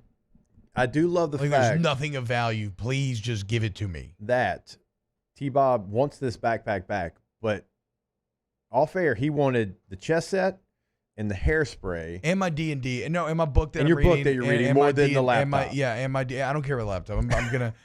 I'm treating myself, and I think this month or next month I'm buying myself a new laptop anyway. So I'm a man. It's been 6 years. Damn it, I'm gonna go buy me a laptop. There you go. But it was funny because you also got progressively madder. You were like, all there was my old laptop, and you were like, the chess set. The chess set's and then you were like, dang it, my hairspray. And it's a beautiful portable chess set. I mean, it just really is. And also, now I'm annoyed because, I got to rebuy this book that I was halfway through and loving. I don't know. Do you remember what page you were on? About halfway. Yeah, but I'm saying, having it bookmarked and remembering the page, that's the toughest part. If I could get the book back, it's dog-eared. But no, that wouldn't be tough to figure out. I missed little transfer portal news. Deuce Chestnut goes back to Syracuse. Yeah, that makes sense. Was that where he was when he was supposed to be rehabbing? Yeah, maybe so. Actually, you went back home. Well, I mean, look, that makes sense as a target for Fran Brown. Yeah, they're both right? from Camden, New Jersey. Yeah, I mean, they're from the same place. That makes a lot of sense. No, it was not a company laptop, Shabba. It's been my laptop for the last few years, but I just locked it and left one of those lock messages. So when they open it, it's gonna say "You're a hoe." Because I was like, should I leave a phone number? But then I'm like, if they stole it, then they're not going to call my number. Call your number. I used what did Deion Sanders Jr. tweet? Danny Cannell, you are a pure hoe. That's my message if you open up the laptop. I wish the camera would pop up as soon as it happened, and we'd get the reaction to reading. Maybe it didn't get taken. Maybe I'm going to go there and it's still just squirrely away somewhere and you're gonna be the on hoe. that back patio that I don't know. Yeah, maybe so. When you open it up. Maybe so. That's true, right? I hope so. We'll see. But yeah, just I don't know. Just tweet me and you can drop it somewhere. We can. Or even you can even do the thing where hey, I found this randomly. Even though you're the one that probably took it, True. You can just say true. Because I had my wallet stolen in San Diego one time, and this guy's like, hey, I randomly found this in the middle of the road. It's like, no, you didn't. You took it, but it's fine. You can have the money that was in it. I just need the insurance cards, the ID, all those things. Yeah, give me. You can keep the laptop, dude. I actually don't care. I hate that thing. Keep the laptop. I'd like the charger back. I bought a new charger that I liked for it. That's has got a bunch of different plugs in it. But whatever. If you want the charger, that's fine. Just give me the chess set, my book, hairspray, and look at my hair. Look at this. What's going on here? It's just all over the place now. I don't know what to do with it. Okay, so quarterbacks entering the portal. a big name entering the mix yesterday, guys. Caden Salter from Liberty. Liberty. And some may be saying, wait, Caden Salter, well, why is that such a big deal? Caden Salter had stats on par with Jaden Daniels, and Bo Nix. He was, if you look up statistical leaders, now granted, it's against a completely different level of competition. But if you look it up, he threw for nearly 3,000 yards. He threw for 2,800 yards, 32 touchdowns, 6 picks. He ran for 1,089 and 12 more touchdowns. He was 4th nationally in yards per attempt at 9.92, and I think he was 3rd or 4th nationally in QB rating. So this was a damn good quarterback for an undefeated Liberty team. He finishes up the bowl game. He enters the portal, and why this is interesting is, well, first, who's out there that would have coached him at Liberty that desperately needs a quarterback? Yeah, Hugh Freeze and Auburn just make all the sense in the world. And 2, they run a very similar offense, and Jamie Chadwell does. So I would imagine that's probably the landing spot. But do you think there's a potential bidding war with Ohio State here? Because Ohio State's desperate. And we don't know, maybe he likes Freeze because he played for him. Maybe he doesn't like Freeze. Oh, it could be. Because he played for him, right? Very That can go both ways. So I'm looking at both Ohio State and Auburn as guys who are absolutely pitching Caden Salter today about coming to play for them. Yeah, and it depends on where Ohio State is with Will Howard, Kansas State, and if they prefer him over Salter. So Ohio State has some options, and they got to get somebody, because if they don't, I think they're in trouble. They don't have a quarterback that can win them the games that they need to win next year on that roster right now. And they were booking on some of these quarterbacks that you listed out here, T. They were booking on maybe getting Cam Ward to Columbus. He's going to the NFL. And really, a couple of different names on this list. And so I don't know. Let's go through the list, though, because it's crazy to think about. Or if you would finish your thought on Ohio State. No, I'm just saying I don't know where they go if they don't get one of these 2 guys that are available right now. Because if they don't, I think they're in real trouble. I think they still like Devin Brown, or at least that's what they're kind of trying to sell people on. He didn't look great in the bowl game, but I love that he wears 33. I hate it. No, I hate it, but I love it. It's so disgusting that I like it. Yeah, it's bad. Yeah, but it's kind of like, it's, like you like poodle skirts and diners. Having your quarterback be number 33 is kind of in line with that. It feels very, very old school. Yeah. But this is and so what I wanted to do here too, after talking about Salter, was just looking at all the quarterback movement that is now taking place, because it really shows how awesome of an era we're in, and how sick the NCAA video game is going to be when all this stuff gets put into it. But you have DJ Uiagalelei going to FSU from Oregon State, transferring again, which a lot of people are trying to paint him like a Tate Martell, but really, he got screwed. Jonathan Smith leaves, Oregon State gets left behind. Oregon State as a whole got screwed. He would have stayed if John Smith and Oregon State would have stayed. You have Malik Murphy leaving Texas and going to Duke, even a post-Mike Elko Duke. Who did Duke end up hiring to be the head coach? Manny Diaz. Oh, yeah, that's right. Yeah, Manny. Manny did better at Miami than Mario's done. Yeah. You have KJ Jefferson going to UCF, which I had missed, dude. That's exciting for KJ and for Gus Malzahn. Yeah, Gus had some tweets. He was fired up. Yeah, that's. They should have been fired up. Good for KJ, dude. I'm sure that Arkansas is just as much fun as any other college, but it's got to be pretty cool to suddenly hear this last go round you're going to be in Orlando. Massive school, just a massive, it's got to be a little bit of culture shock, but going to be fun, I think, for him. Cam Ward to the NFL. Will Rogers to Washington, I completely forgot about. And these aren't all the moves. These are just names that I think we'd recognize. Is he going to start at Washington, do you think? After watching Penix, it's really hard to imagine Rogers running that offense. They went and got him. You know what I'm saying? Kalen DeBoer, that's true. He felt like he could get the job done, and I think Kalen DeBoer is one of those coaches that yes, he has his offense, but he's also going to tailor it around who he has available as well. Yeah. I think that's why he's 104-11 in his head coaching career. I know it's crazy. I think I'm just a little I'm a little more down on Rodgers because even though everything that what's-his-name tried in Starkville this year was a disaster, I still thought Rodgers would look a little better in a more pro-style offense.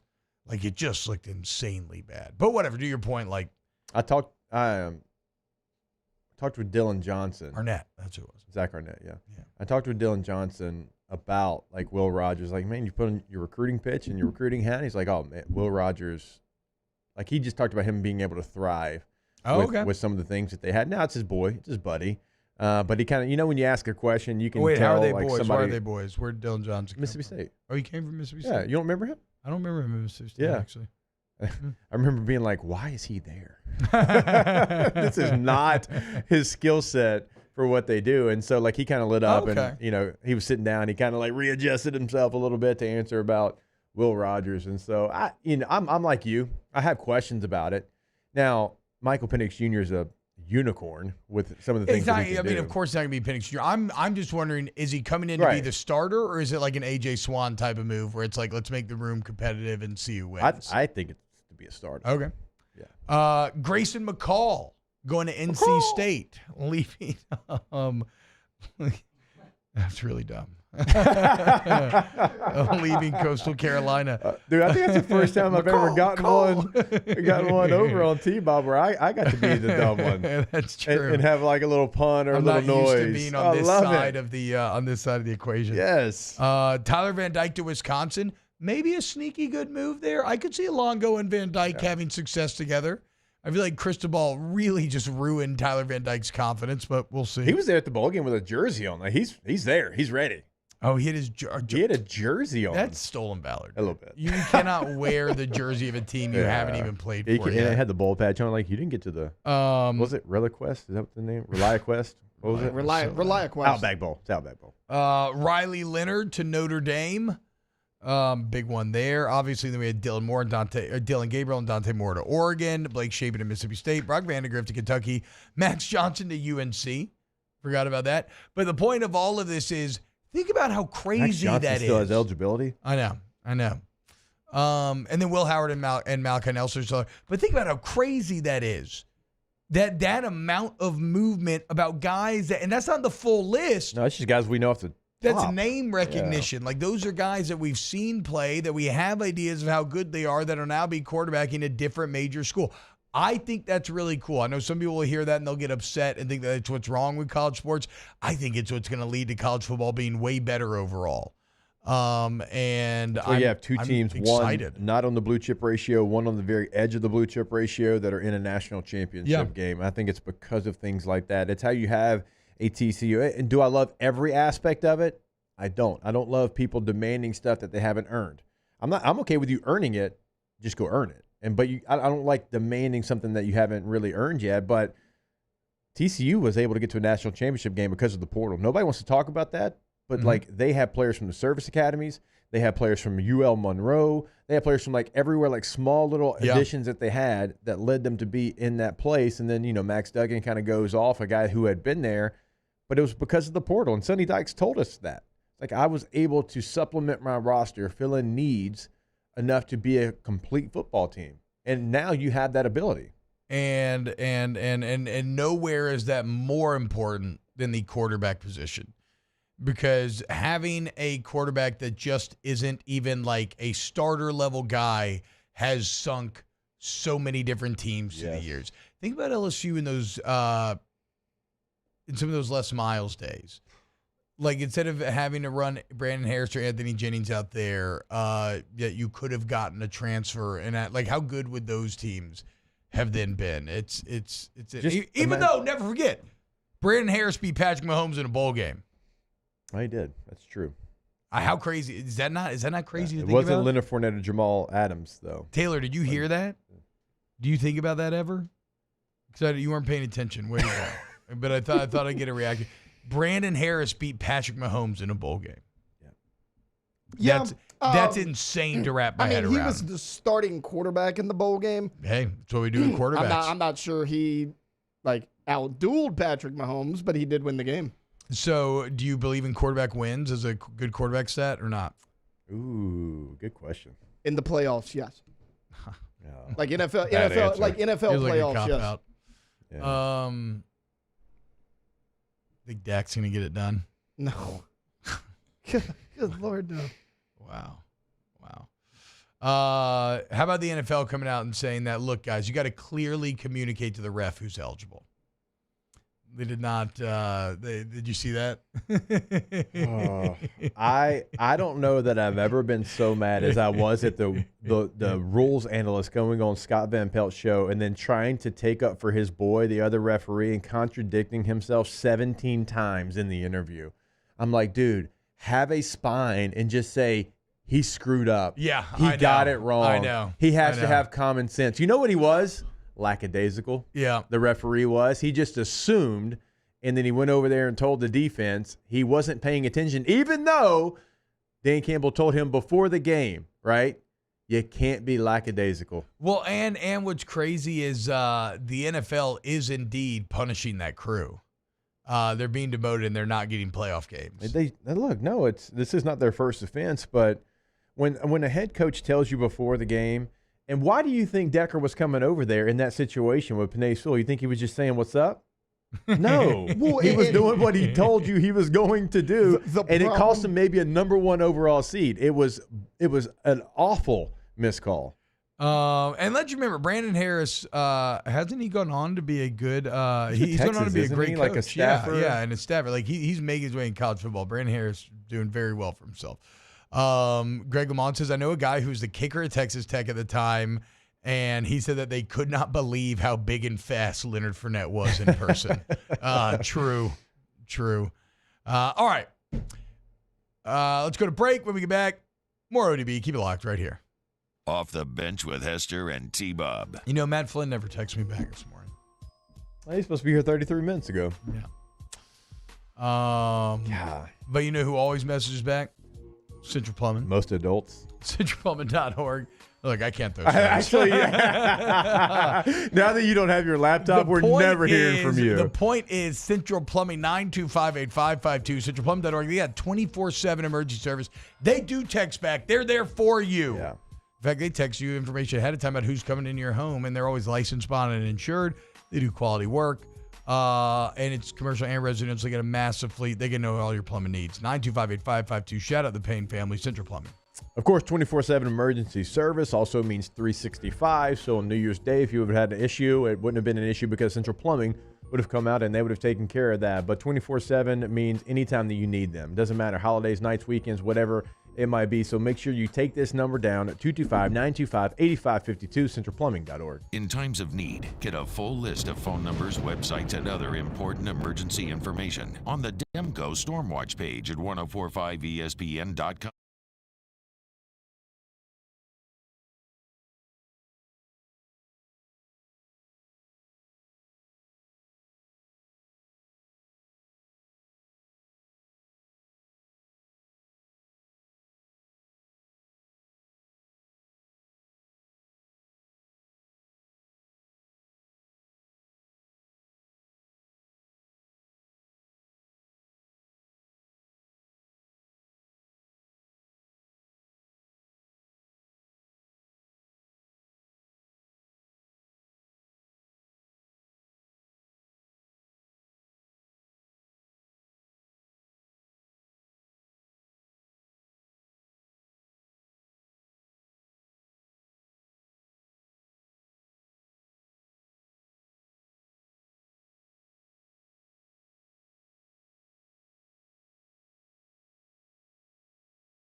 7-2020. Bayou Ford has the new inventory to get you in a new Ford truck or SUV today, or customize your next vehicle just the way you want it. All new Bayou Ford vehicles come with a 1 million mile powertrain warranty. The crew at Bayou Ford is going to do right by you.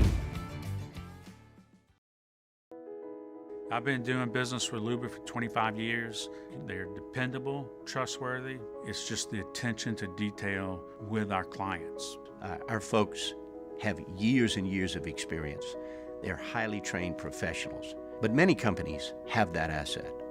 What I'd like to think makes Luba a bit different is that we use those talents in a way that truly is dedicated to serving the needs of the folks who depend on us.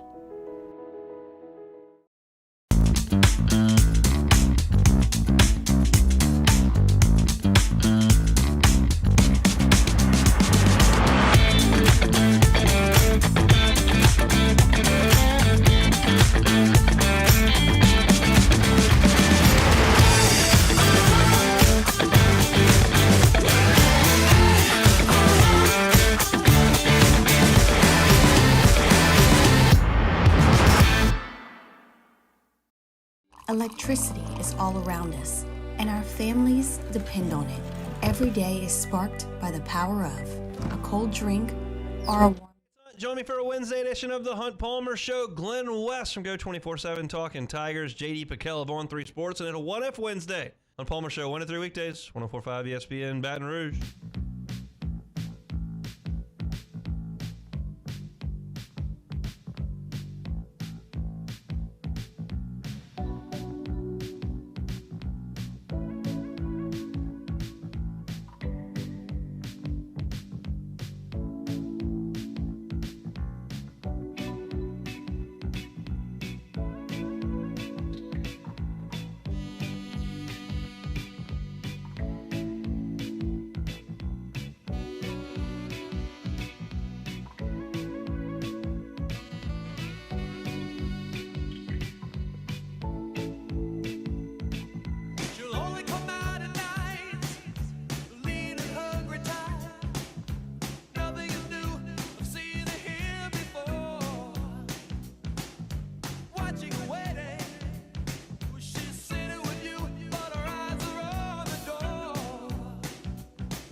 All-Star Toyota presents Off the Bench with Hester and T-Bob. ESPN Baton Rouge, New Orleans, Alexandria, and 1130 The Tiger. All right, welcome back in, OTB. You know, something we haven't really talked about, we're talking a lot of transfer portal, quarterbacks, where they're going to end up, and really who LSU is losing out of the portal. One of the things we haven't talked about, who LSU is really bringing in from the transfer portal. Now, they've only brought in 4 players. You bring in Gilbert from Texas A&M at the safety position, graduated from U-High on LSU's campus, so that makes sense. You bring in A.J. Swan from Vanderbilt, competition for Nussmeier. Nussmeier clearly the favorite there, but you bring in a veteran guy who started games in the SEC. You get Thomas, receiver from Mississippi State. More importantly, your returner, because your return game has been so bad. He's from John Ehret. That one makes a lot of sense as well. Then Austin Osbury, another U-High guy, comes, and obviously we all know Verge Osbury, been on the LSU staff and high up for a long time. He comes from Auburn. That happened over the last couple of days. Safety position. Not a lot of additions for LSU, T, in the transfer portal already. They got 4 guys. Now, you talk to different people. They certainly want to add a veteran defensive lineman on the interior, and how close that is, we don't know. But it doesn't feel like they are going to bring in a ton of guys. I mean, at this point, the portal now is closed for a lot of these players, unless you played in that bowl game later in the year like we talked about. They're not going to add the numbers that they've added the last 2 years, because if they did at this point, I think it'd be guys that probably wouldn't find their way to the field unless they had to. Yeah, no, I mean, look, that's the goal of Brian Kelly, is to not have to add as much, right? It's why you have now. So how many, is it 29 now in this recruiting class? Because there's 27 on signing day. Then you flipped like Cohen, what is it? Something with a C. It's Cohen. Okay, so then you flip, or then you got Cohen. Then you flip McKinley, so it's going to be you at 29. Yep. Word on the street is I've heard you have a good chance of that cat Bussey, who's also with A&M right now. So you're talking about a 30% person class here. Yeah.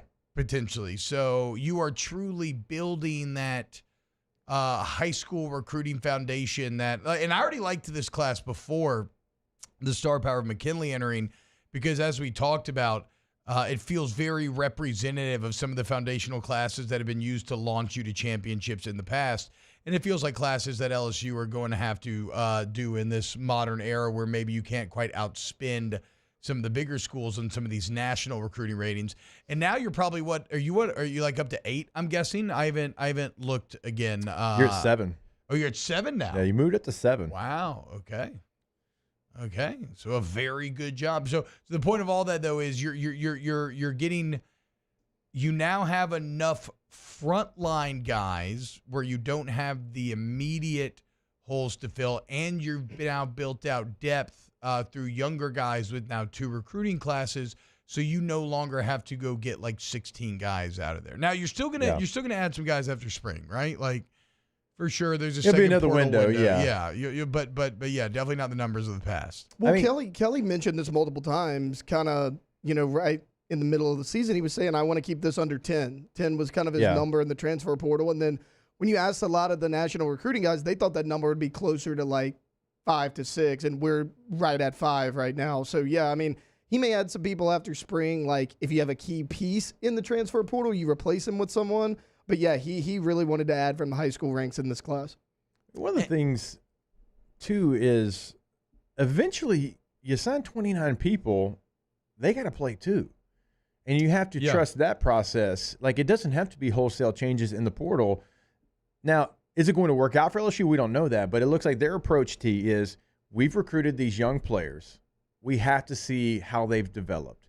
We think they're talented. We think they're ready. Because if you never do it, you'll never know. Like, just look at edge rusher. Like, you saw Howard, you saw Womack play in that bowl game. Like, those are 2 players. You're wondering, are they going to bring in another edge guy? Well, it feels like that's who they're rolling with. They're rolling with the highly touted 4 or 5-star guys that they signed out of high school. I'm looking at Toviano and Stamps in that regard.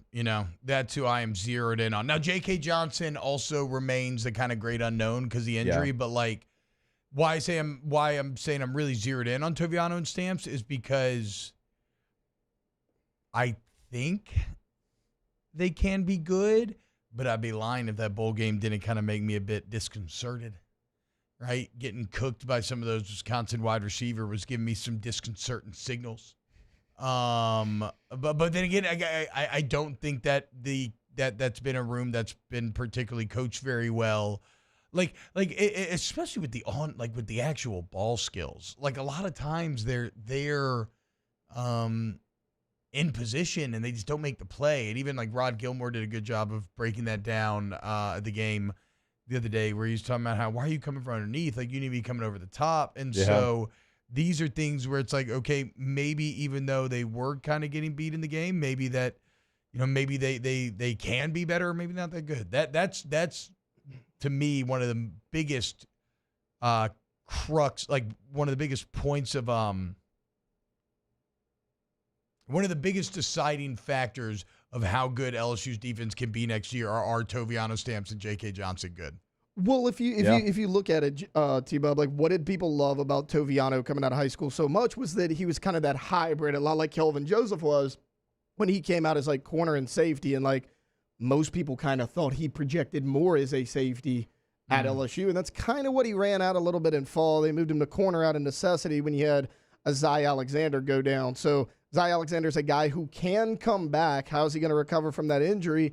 I thought he struggled more than Stamps in the bowl game. I really did, but he might actually be playing out of position. So if you can have some of these younger guys hit, get Alexander back, maybe grab one more guy in the portal. Forgot about Zy, there's a chance that Toviano could actually move back to safety where he may actually be better. Huh.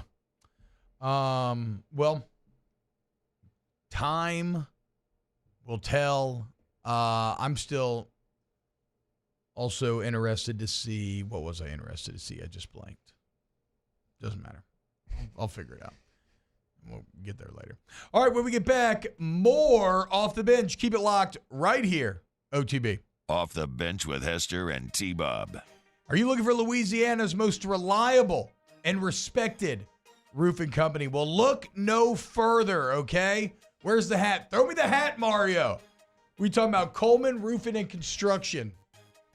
Nice catch. Nice throw. Hell yeah, man. Good execution. Look, Coleman's been at it for 42 years. They're absolutely massive now. They service all of Louisiana. They service the entire Gulf South region. They can do any type of roof that you need, Jake. I don't care if it's a big commercial project, residential, whatever. They have the staff, the experience, everything. But one of the coolest things is, too, Jake, they do everything. Yeah. So, like, if a tree falls on your house, they rebuild the interior. All the drywall, everything. Roofing and construction. Hit Coleman up today, ColemanRoof.com. Yeah, when you go to that website, you'll see what T-Bob's talking about throughout the state of Louisiana and the Gulf South. So we're talking to you. No matter where you're listening to us, they can help you out. They can help you out today, ColemanRoof.com. Our listeners fire off their opinions on the jimsfirearms.net hotline at 499-1045. Keep listening for your next chance to shoot us your thoughts with the jimsfirearms.net hotline on 1045 ESPN Baton Rouge.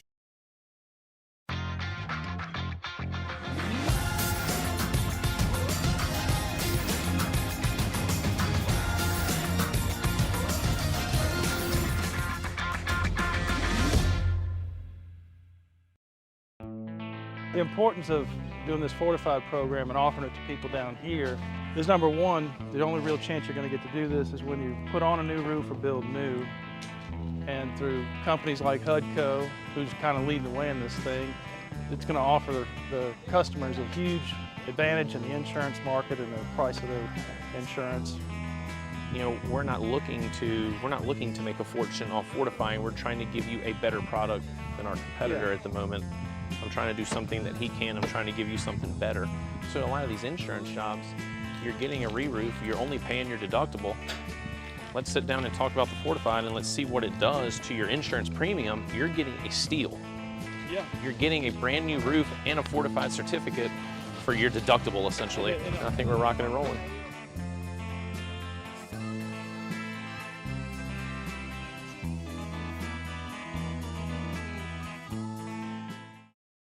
Dylan Cruz here to tell you about Six Rings Baseball and Softball Camp. If you live on the North Shore and play ball, go to Six Rings Camps with former LSU assistant coach Dan Canaveri. His knowledge is second to none, and your child will improve and have fun doing it. Camps were held at Coquille Park and Six Rings Academy in Covington with 4 sessions over the summer. Full day and morning only sessions are available from ages 7 to 13. Go to sixringsbaseball.com or call 985-206-9096. Learn the game to love the game.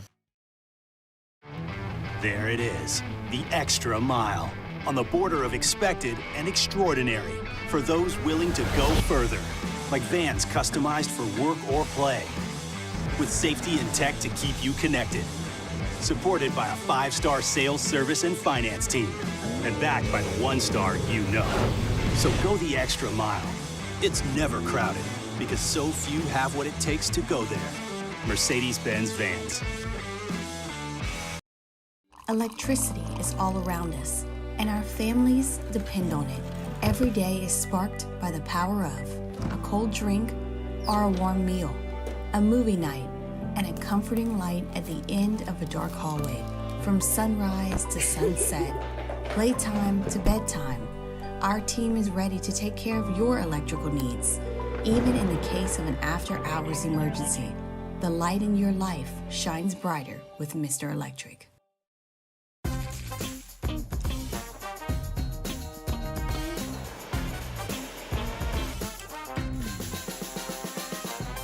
The best kept secret in town. Monday night, we bring you the College Football National Championship as the Washington Huskies face off against the Michigan Wolverines. Kickoff begins at 6:30, and we will have full coverage for you here. So tune in to catch the National Championship game here on 104.5 ESPN Baton.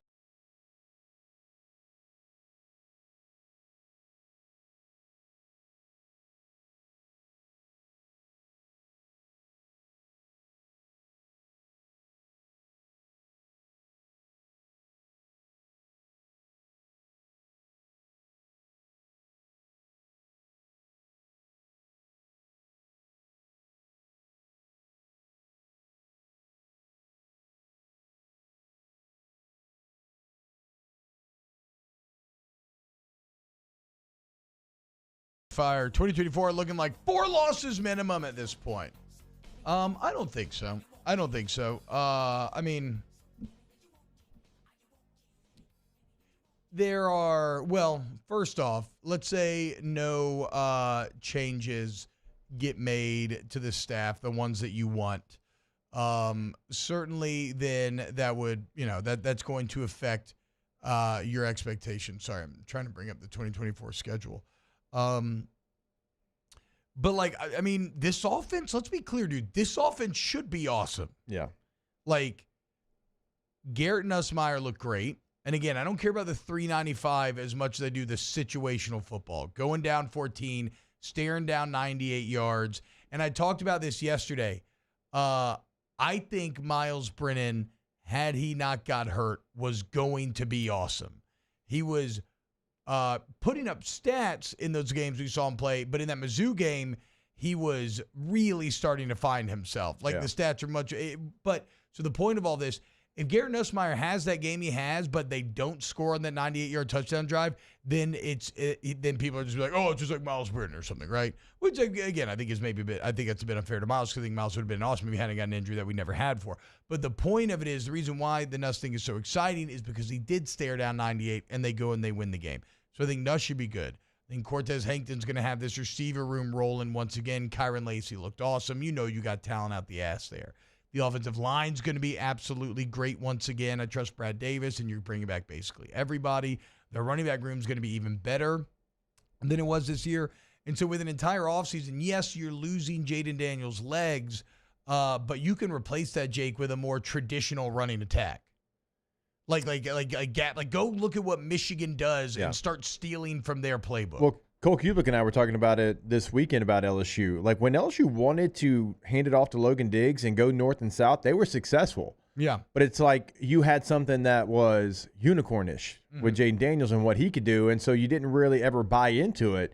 But if they would have just said, hey, we're going to be this dynamic, push the ball down the field passing attack and supplement it with some of the stuff they were doing in the run game, I think you still have an offense that's the top 5 offense in the country. Like, you go look at the stats and the analytics of the offensive line run blocking and what the running backs did, they could have if they wanted to. And sometimes you kind of wonder, like, maybe should they have taken away some of the clock because the defense was so bad, try to keep them on the sideline as much as you can. So do you think they need to change the style of, though? Because they were good at it, but it was just like inside zone. Yes, I would love to see them change up some of the running plays. And I don't know if that was a Mike Denbrock. I don't know exactly where that came from. And I understand, like, you don't want to have too much up, but why not? Like, but did you see how Michigan attacked Alabama, dude?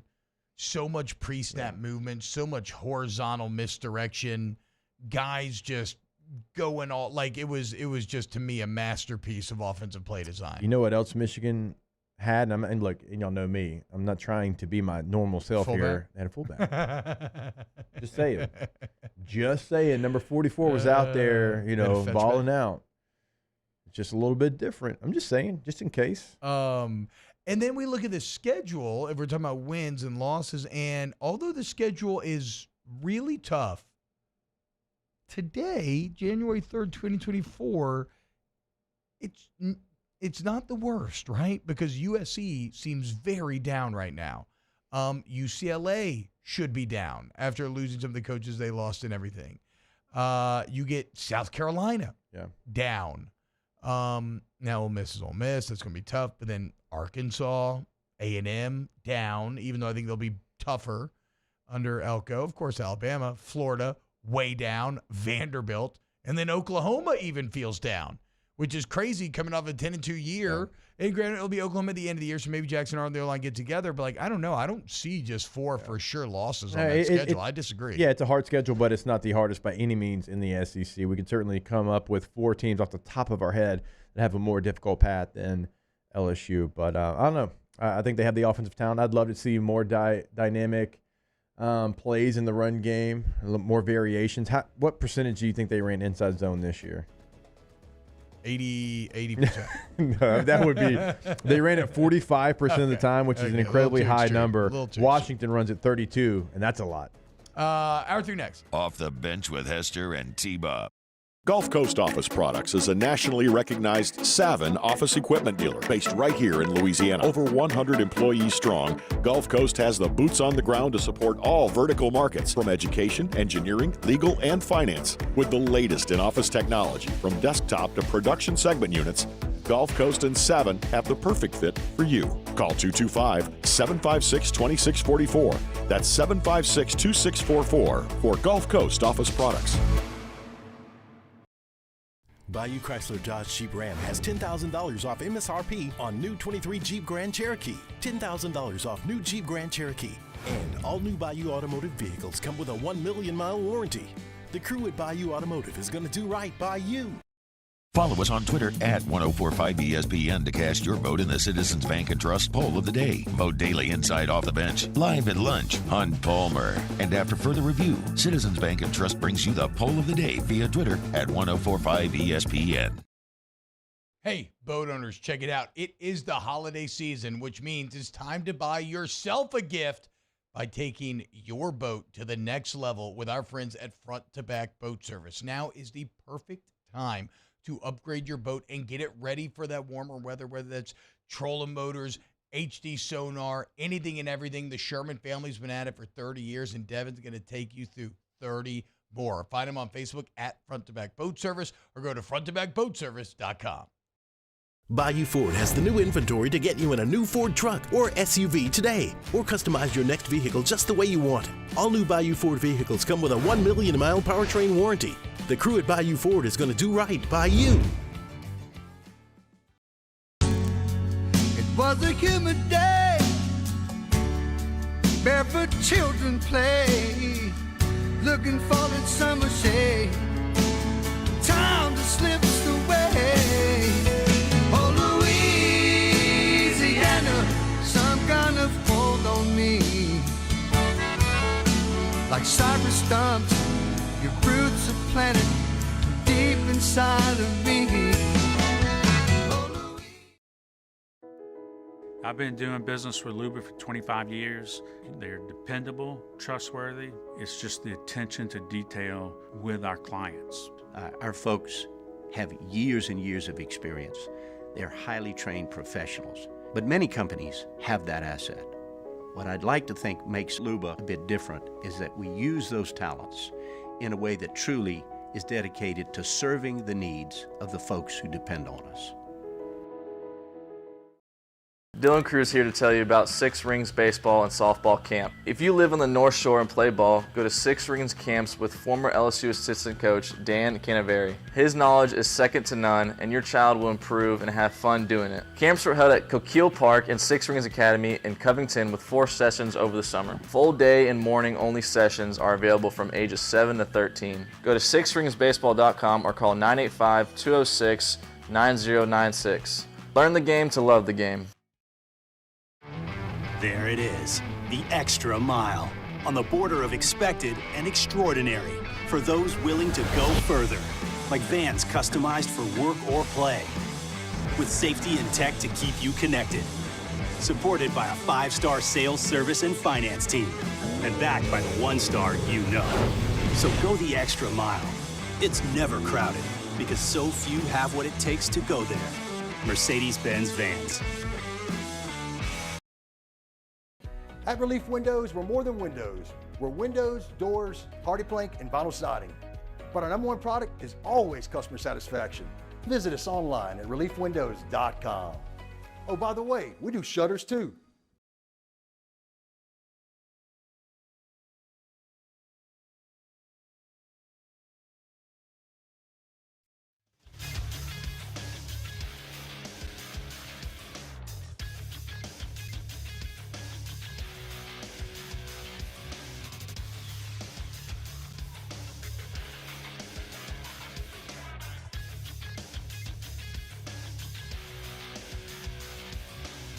Good morning, everybody. It is 9 a.m. on Wednesday, January 3rd.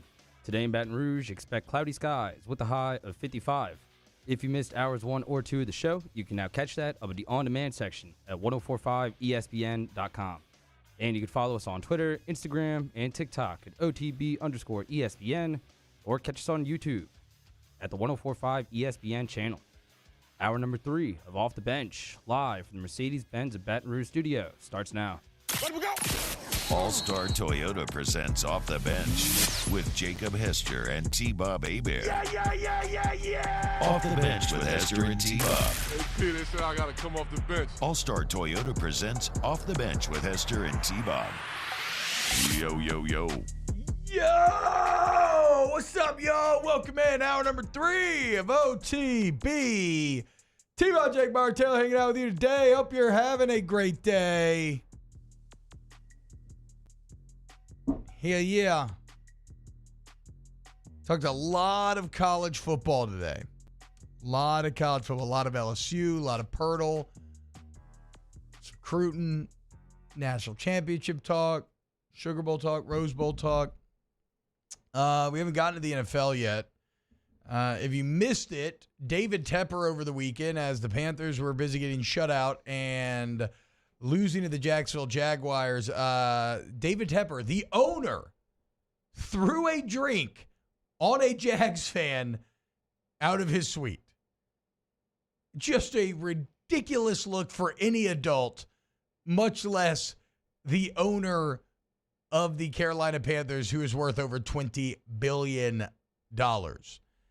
Now, I'm not that surprised. We've talked about Tepper before. Remember, this is the same man who one of his prized possessions in his office was a giant set of cartoonishly veiny brass balls with an inscription about, like, the most valuable asset you have. So the guy's kind of a D-bag to begin with, right? But, it's, again, being an adult, throwing a drink on another adult, much less when is already absurd. And then when you're the owner, it gets even more ridiculous. So the NFL fined him $300, or excuse me, $300,000 to him. Exactly. It wasn't even $300 to him. So they fined him $300,000, and it's funny in a couple of ways. First off, $300,000 for a drink is wildly expensive. Like, that is a very expensive drink. To make a decision like that and have $300K exit your life is insanity.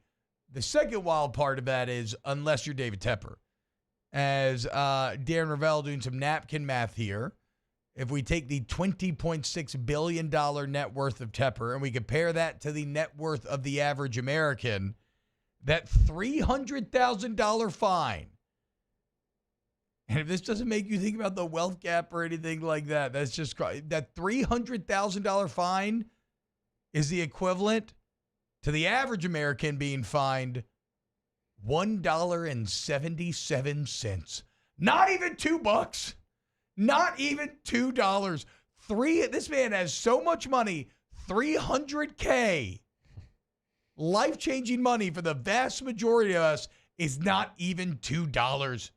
I mean, maybe after tax he could buy a Dasani, but I'm not even sure about that with how prices have gone up. Yeah. Can't even get a gallon of gas with what David Tepper was fined. Unreal, dude. Unreal. And I'm not even raising a big stink over finding more because I don't know, like 300,000 still 300,000. Yeah. It's just wild that what I will continue to make fun of Tepper for is he's been a god-awful owner.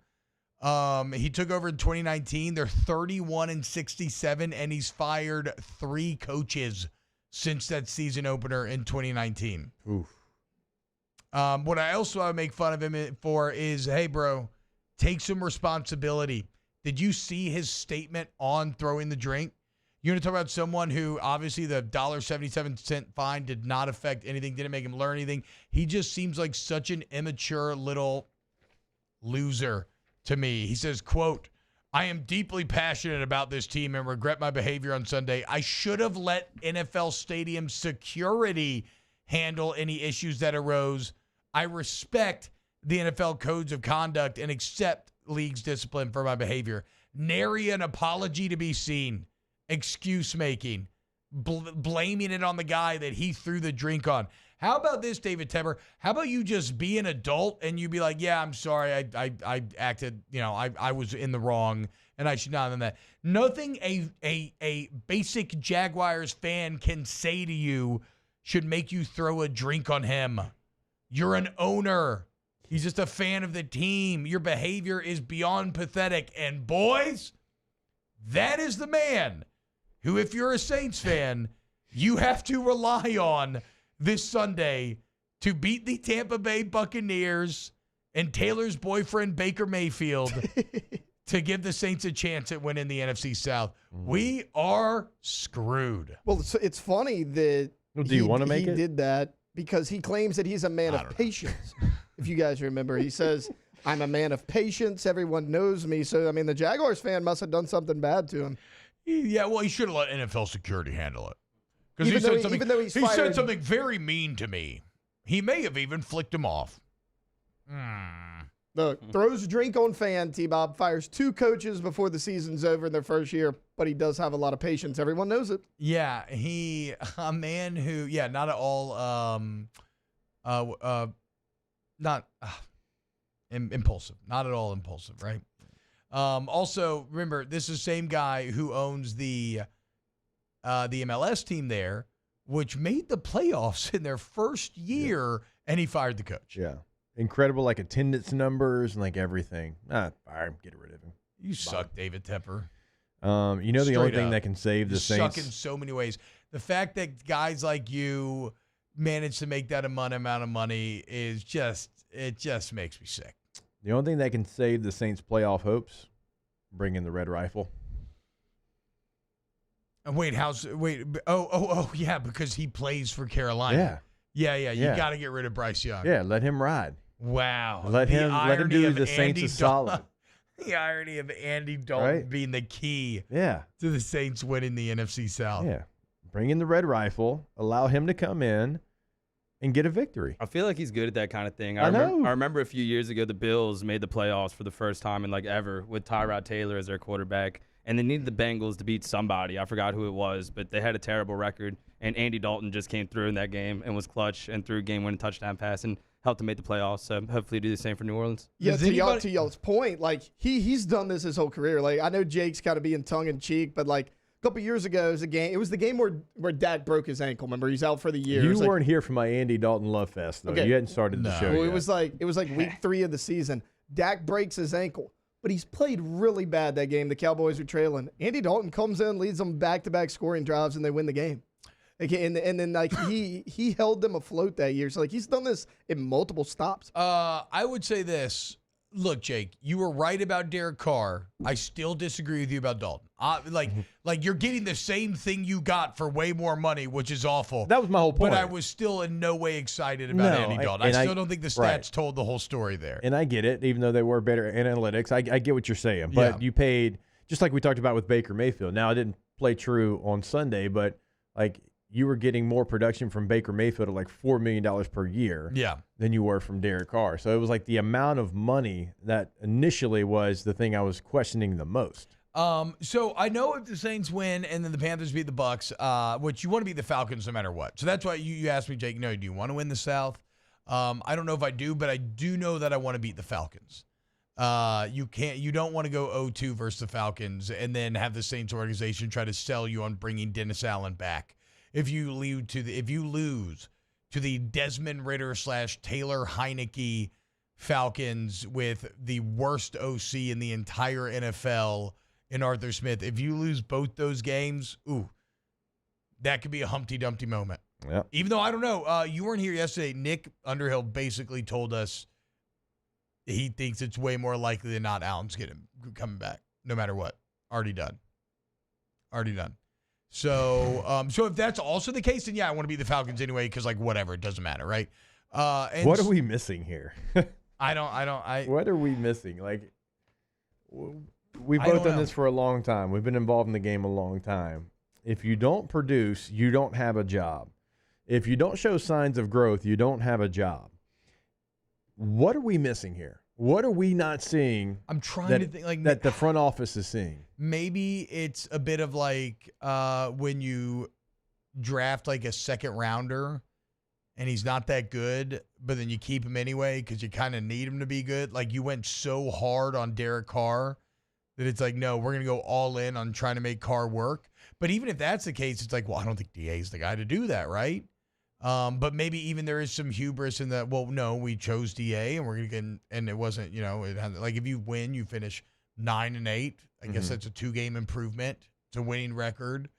But I'll be damned if it doesn't feel fake to me, given the ease of, the relative ease. It is the NFL, but the ease of schedule that you had this season. Yeah, I don't know, but it seems like he is coming back. So beat the Falcons.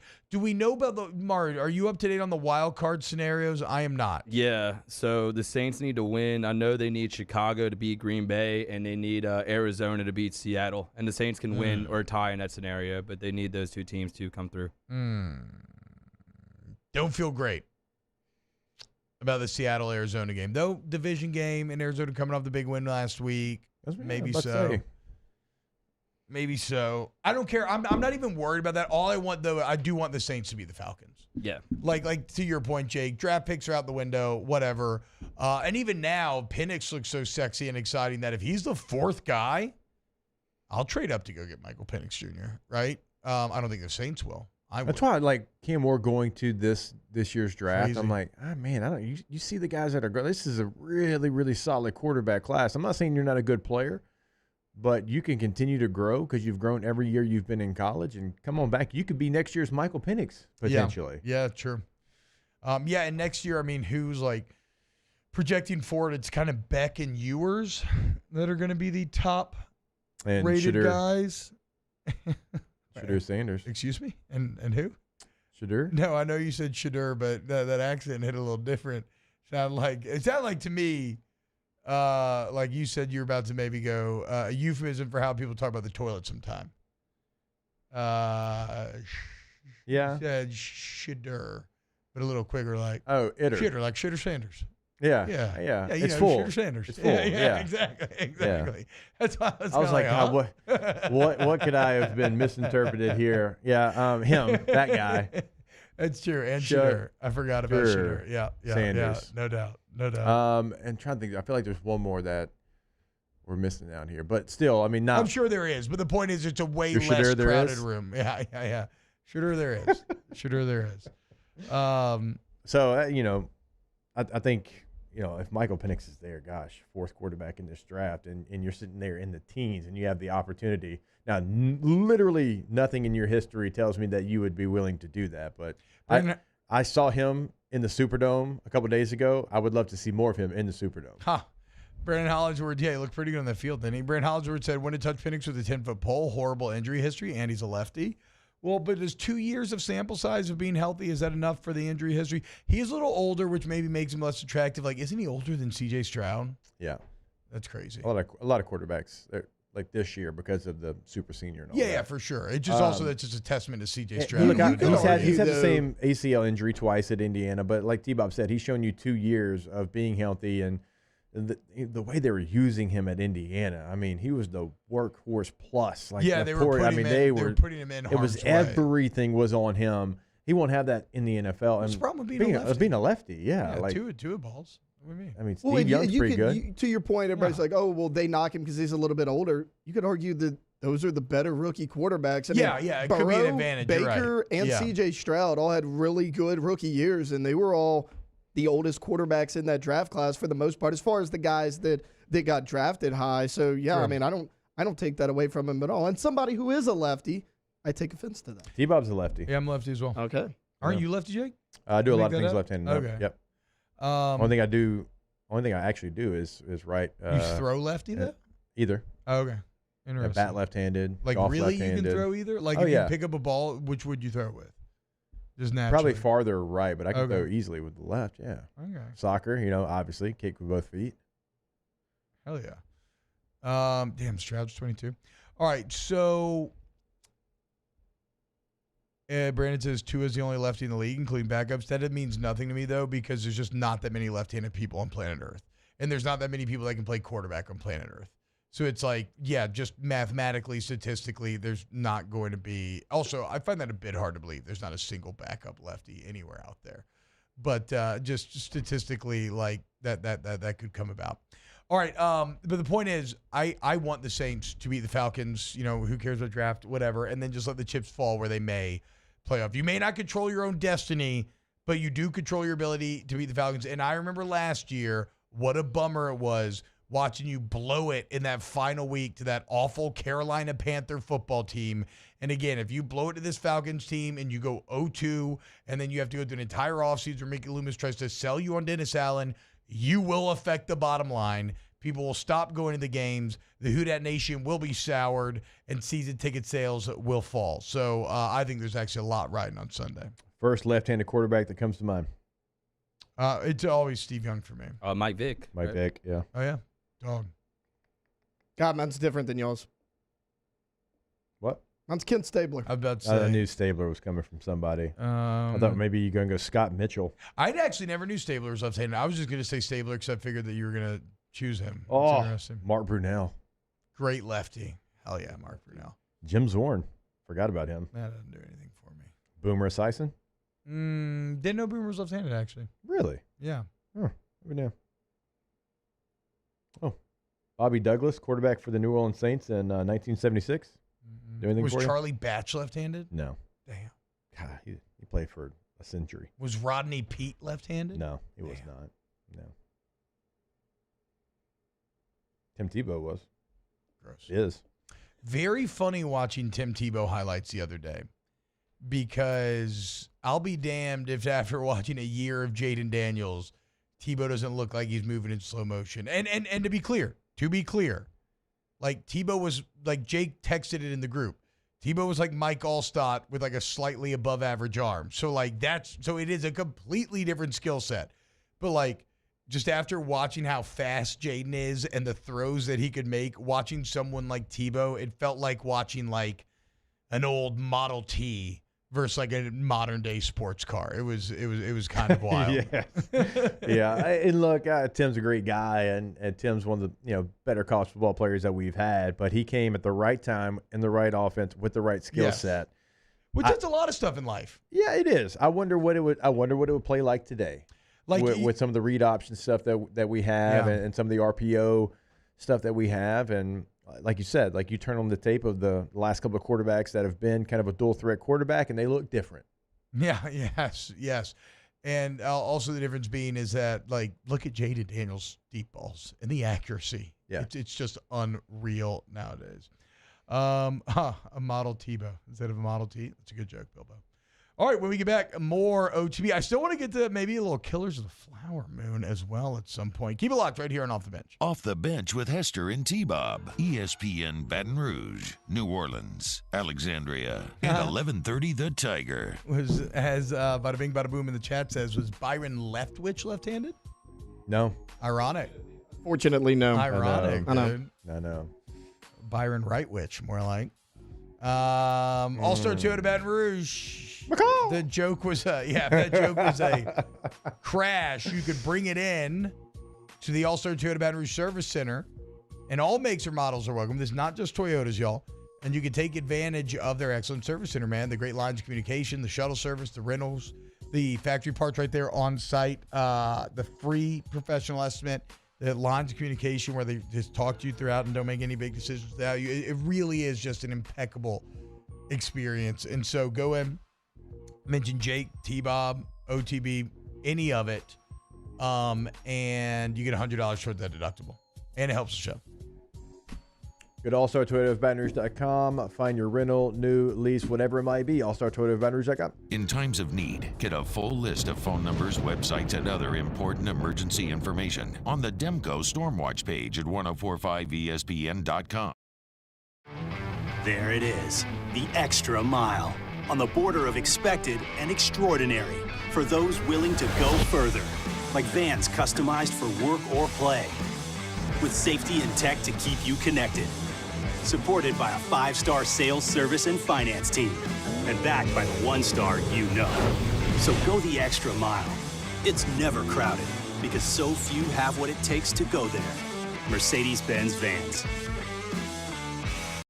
Hey, it's Matt Moscona. For years, you've heard me tell you about Insurance Network of Louisiana, helping you find better coverage for less money. But it's not just for your home and auto. They also offer commercial property. So, retail stores, professional offices like doctors, dentists, attorneys, clothing boutiques, Insurance Network of Louisiana can find you better coverage for less money. They service the entire state of Louisiana, and they're local. So call today at 293-0450 or lainsurance.net.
Electricity is all around us, and our families depend on it. Every day is sparked by the power of a cold drink or a warm meal, a movie night, and a comforting light at the end of a dark hallway. From sunrise to sunset, playtime to bedtime, our team is ready to take care of your electrical needs. Even in the case of an after-hours emergency, the light in your life shines brighter with Mr. Electric. I've been doing business with Luba for 25 years. They're dependable, trustworthy. It's just the attention to detail with our clients. Our folks have years and years of experience. They're highly trained professionals, but many companies have that asset. What I'd like to think makes Luba a bit different is that we use those talents in a way that truly is dedicated to serving the needs. Moscona inviting you to join us for Wednesday's AFR presented by Pluckers. Transfer portal window is closed. We'll assess all the carnage, and we'll head to Atlanta, take a closer look at the Falcons. Join us 3 to 6, 104.5 ESPN Baton Rouge.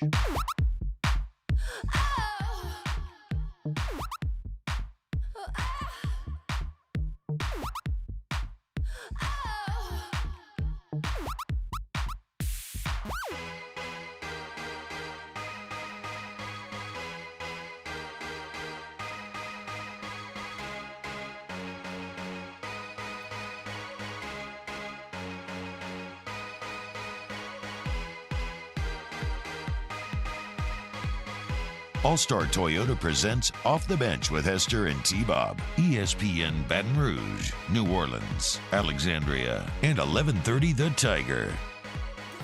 Off with their heads. I used to love the song so much.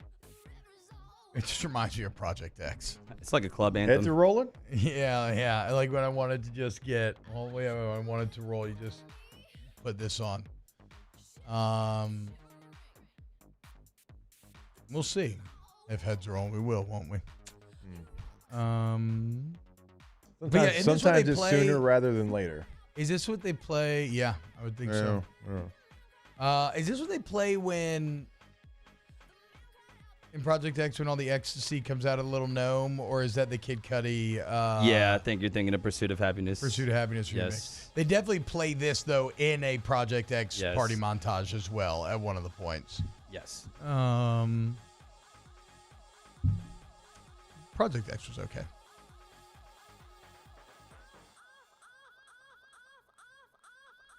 I've never seen this left-handed quarterback tape. Brandon Hodger doubling down in chat. Feel like you're only helping my case, T-Bob. LOL. Everything changes about the offense. Right tackle's more important than left tackle. Play design's completely opposite. Ball comes out different. I've just never heard anybody be like, Like the only time I've heard lefties be like really discriminated against is you can't be a left-handed catcher because you literally can't throw people out as well because where you're throwing to, having to flip your hips to try to get to third. The fact that most righties are going to be right in your your way, trying to throw down to second. I always thought that being left-handed was an advantage at first base. I don't know. I've It heard. is. Yeah, right. That's Yeah. what I thought. Me and For pickoff attempts. Yeah, me and Big Willie B got in arguments about that though for a while, and he was trying to tell me, and he knows more baseball than me, so I was kind of seeding, but I felt like I was right there. Just text me, bro. But outside of baseball, I can't really, and then obviously pitching if you're a lefty because there's just not that many of them. Like, well, that can be a huge advantage if you're good enough. But Same thing if you're like dominant left foot in soccer too. So I've heard about it a ton. And then like in hockey, I know a lot of guys just force themselves to learn how to shoot left-handed because that's an advantage because it's about which side of the goalie you're on, like glove hand versus stick hand. But I've never heard something similar in football. I mean, beyond like the blind side changing. And then I've heard receivers be like, the ball spins different and you have to work on it, certainly, like going from Joe Montana to Jerry Rice. But I just never heard it be like again, there's just not a left-handed catcher out there. Yeah, but to be fair, like every quarterback's ball is going to spin a little bit different. Like with the way that Phillip Rivers threw the ball, like it was spinning different than when Charlie Whitehurst or Billy Volek would come in, all right-handed quarterbacks, but they all threw it completely different. So you get used to that. Like Jamarcus was going to throw a two-seam fastball in the flats. Flynn wasn't going to do that.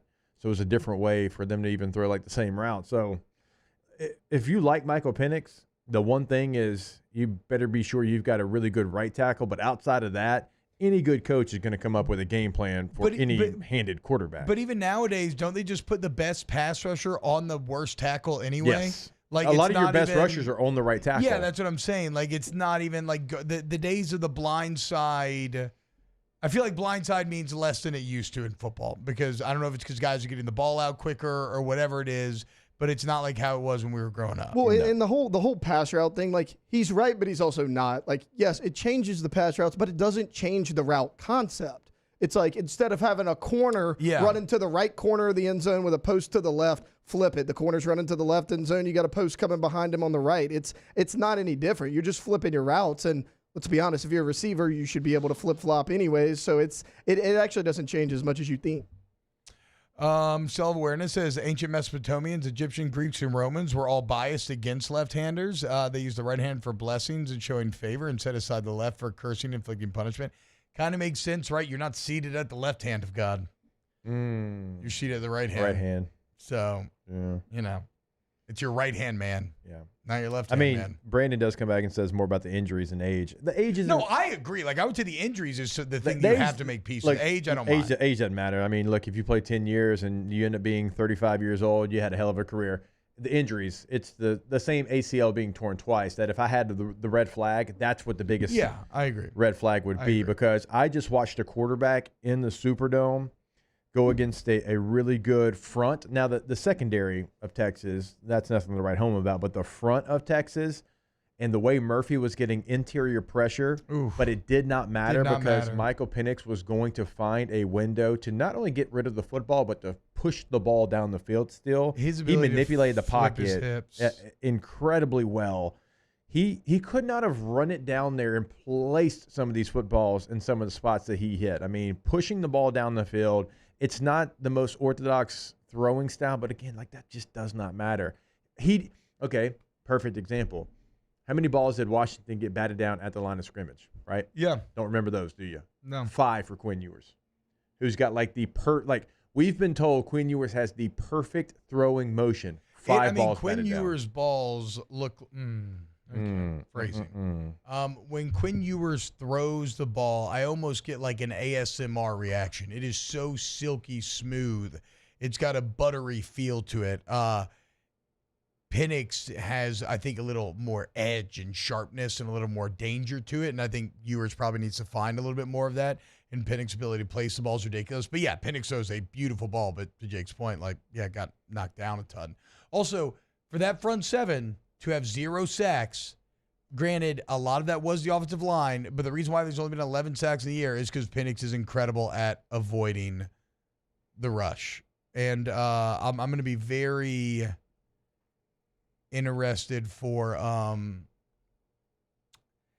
again, I'm going to be real intrigued to see how that Michigan pass rush does. Can they get to Penix? I don't think they will be able to.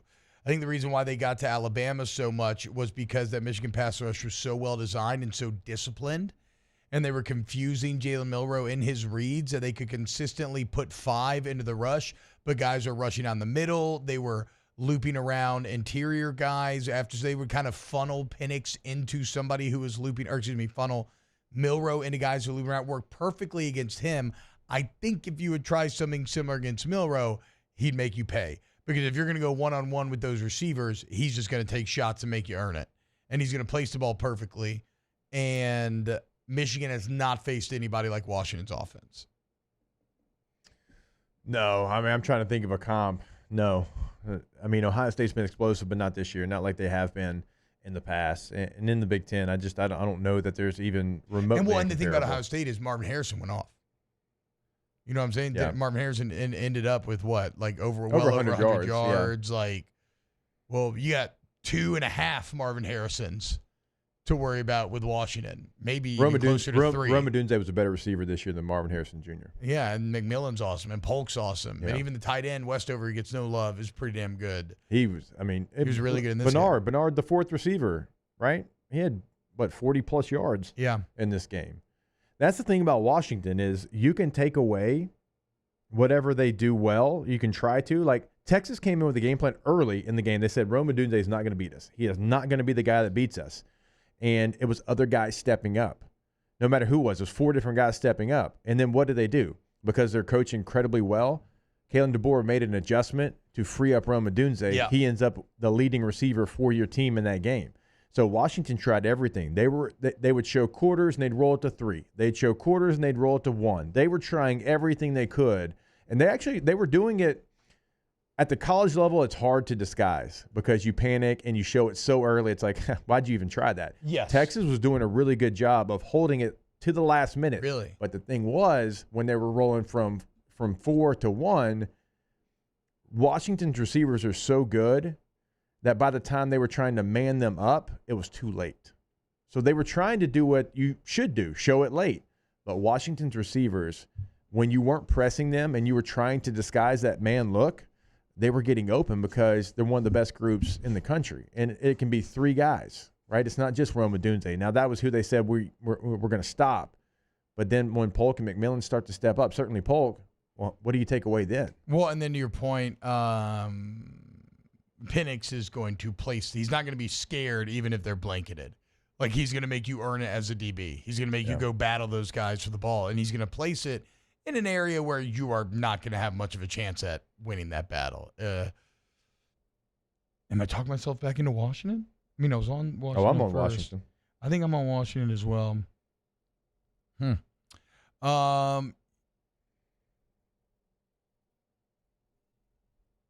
to Rejuve Medical. I'm sorry, I was looking for a segue, guys. I didn't have anything great. RejuveMedical.com. Restore me, refuel me, rejuve me. You feel a little old, feel a little tired. New year, new you.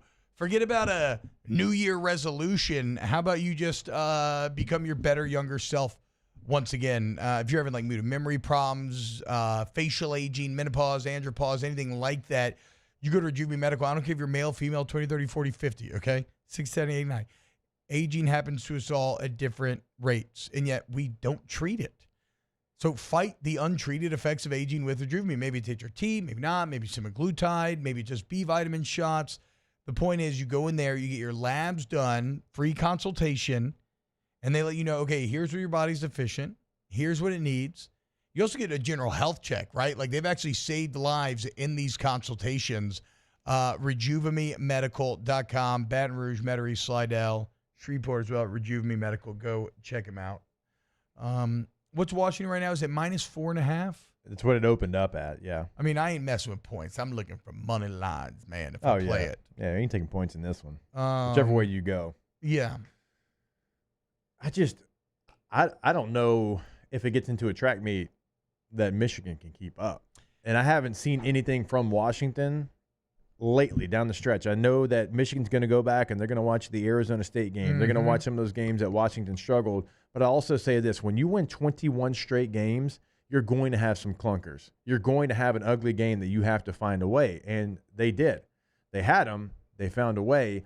And this defense is not great. The analytics of it, the stats and numbers, not great. But they always find a way to make the play. Whatever the play is, they make it. And I mean, they've got some guys on that side. Braylon Trice and Jabbar Muhammad. I mean, that's why he got so sketchy for Washington. He had to miss one of those Final Four I know. plays. I was like, oh my God, this is gonna be it. This is gonna be. It felt like as soon as I saw him walking off I'm like, oh, he's got to miss this play, and they're going to go right after. Yep. Because he almost intercepted the pass that he got hurt on. All right, let's go to break. When we get back, more on TV. Off the bench with Hester and T-Bob. So we love partnering with local business, new local business especially, and that's why we're so excited to be working with Tommy's Windows. Now, Tommy himself has 27 years of experience in the Windows game, and when you work with Tommy's, you're going to see the difference clearly. Get it? It's kind of a window pun. But Tommy's been around for 7 years now, and they have, go look at the reviews, massively good reviews. Very strong price point. But the thing that separates them is the customer service, right? And that's why the reviews are so high. Those two things go hand in hand. How about this? This is how confidence Tommy's is, Jake. They want you, go and get 3 bids, Get 3 bids. They just want to be in that number. They want to be one of the bids, one of the avenues you explore, and let them prove what I'm telling you. Tommy's Windows, GoTommys.com. Yeah, so excited to be working with them. Excited this is the first time I get a chance to tell y'all about them. GoTommys.com is that website. You'll be blown away by them. 225-250-8808.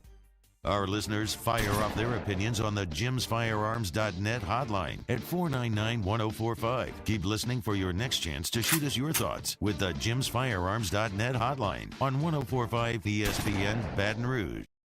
Gulf Coast Bank and Trust is giving our customers the power to bank anywhere, anytime during this challenging event. And we're right there with you. Our mobile banking app is a smart way to manage your money and time. Gulf Coast Bank and Trust, the bank that cares about you.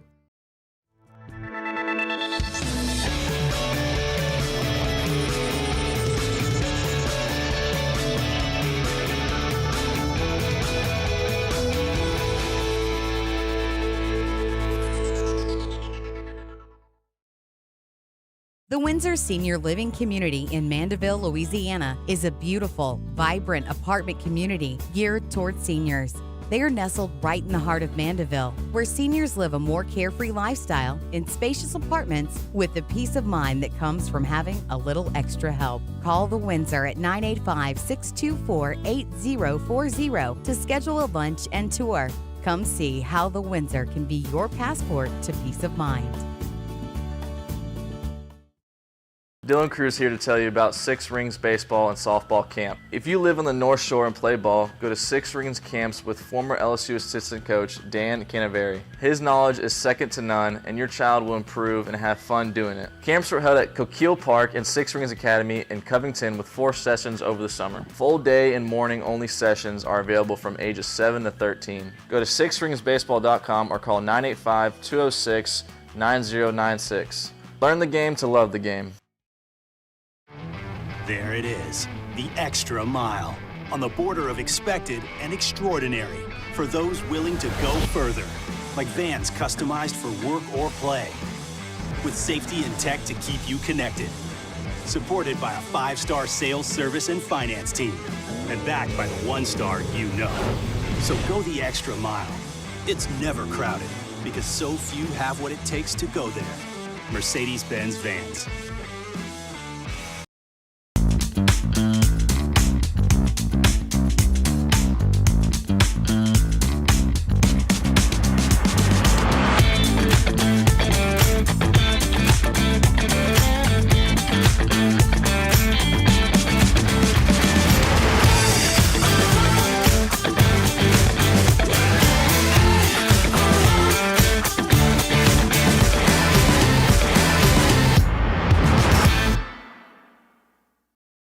Electricity is all around us, and our families depend on it. Every day is sparked by the power of a cold drink or a warm meal, a movie night, and a comforting light at the end of a dark hallway. From sunrise to sunset, playtime to bedtime, our team is ready to take care of your electrical needs. This Sunday, as we bring you 3 different NFL games, we start with the noon kickoff, the Vikings and Lions. Immediately following that, it's Bears and Packers. And then the night game, the Bills at Dolphins. Tune in this Sunday to hear all 3 of those games here on 104.5 ESPN Baton Rouge.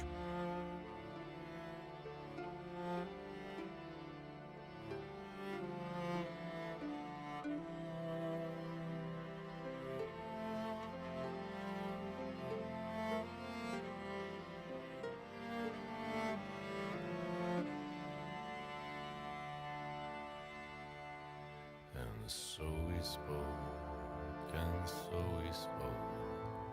That Lord cast me in, but now the rains we bore is hard, with no one there to hear. Yes, now the rains. OTB, OT, with Hester and T-Bob on 104.5 ESPN Baton Rouge and 94.7 ESPN Alexandria. What's going on, y'all? Welcome back. OTB. Reigns of Castamere.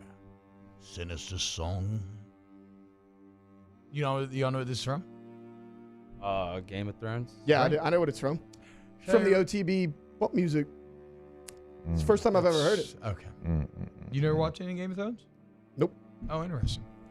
Is it though? I don't remember the exact. Well, I never know. Yeah, T-Bob forced me to watch Lord of the Rings. Exactly. Like, he literally threatened to kick me off the show if I didn't watch Lord of the Rings. That's fair. So. But also, you're too young for Lord of the Rings in some ways. Like Game of Thrones would have been more. I do have intentions of watching it. I just had my wife's watched it. I just haven't checked it out.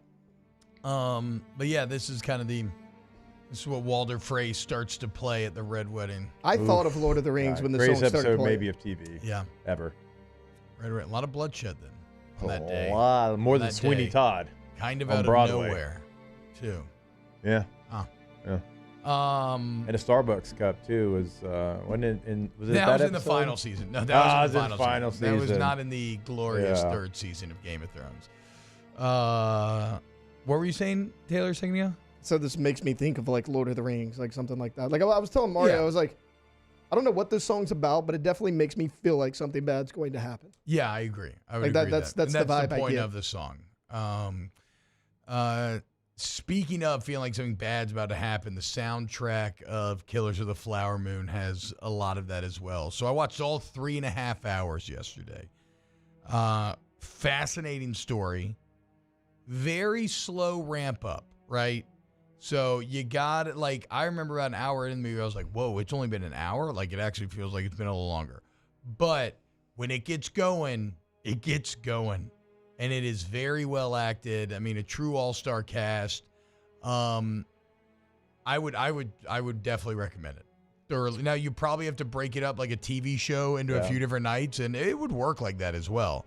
But I think it's fantastic. I think it's definitely worth the watch. 2 thumbs up from me. Scorsese, Leo, De Niro. Where would you doing great? Jesse Plemons, love Jesse Plemons. He comes on the scene eventually. Where would you put it in movies like this year? Because there were some bangers. You're going that versus Oppenheimer.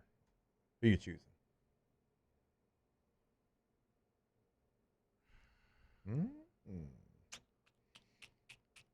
It's tough because I thought Oppenheimer kind of dragged a little bit too in the creation of the bomb sequence. Like I was. Oh, you did? Yeah. Okay. Like not in like an awful way or anything. Just that like there were a couple times where I was having to catch myself from falling asleep. But like then I mean, you just said you were basically. I don't know if you've ever seen Kings of Comedy, but Steve Harvey's talking about watching the Titanic. It's a great movie, but I'm like, where's the water?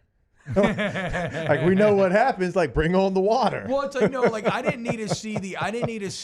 I'm not like Taylor. I wasn't like, why didn't I get to see the bomb? Because I actually thought the best part of Oppenheimer is the last hour. Like the last hour, and same thing with Flower Moon. It's the finish that makes it so good. I just mean that it's maybe I was just tired too. I mean, you can never discount that. I think Oppenheimer is a better movie. Now I hadn't even considered that, so that's why it took me a second to kind of parse through what I was thinking. But I really do like Killers of the Flower Moon quite a bit. And it makes me want to read the book. Like, I want to read the book. I got to watch Godzilla -1.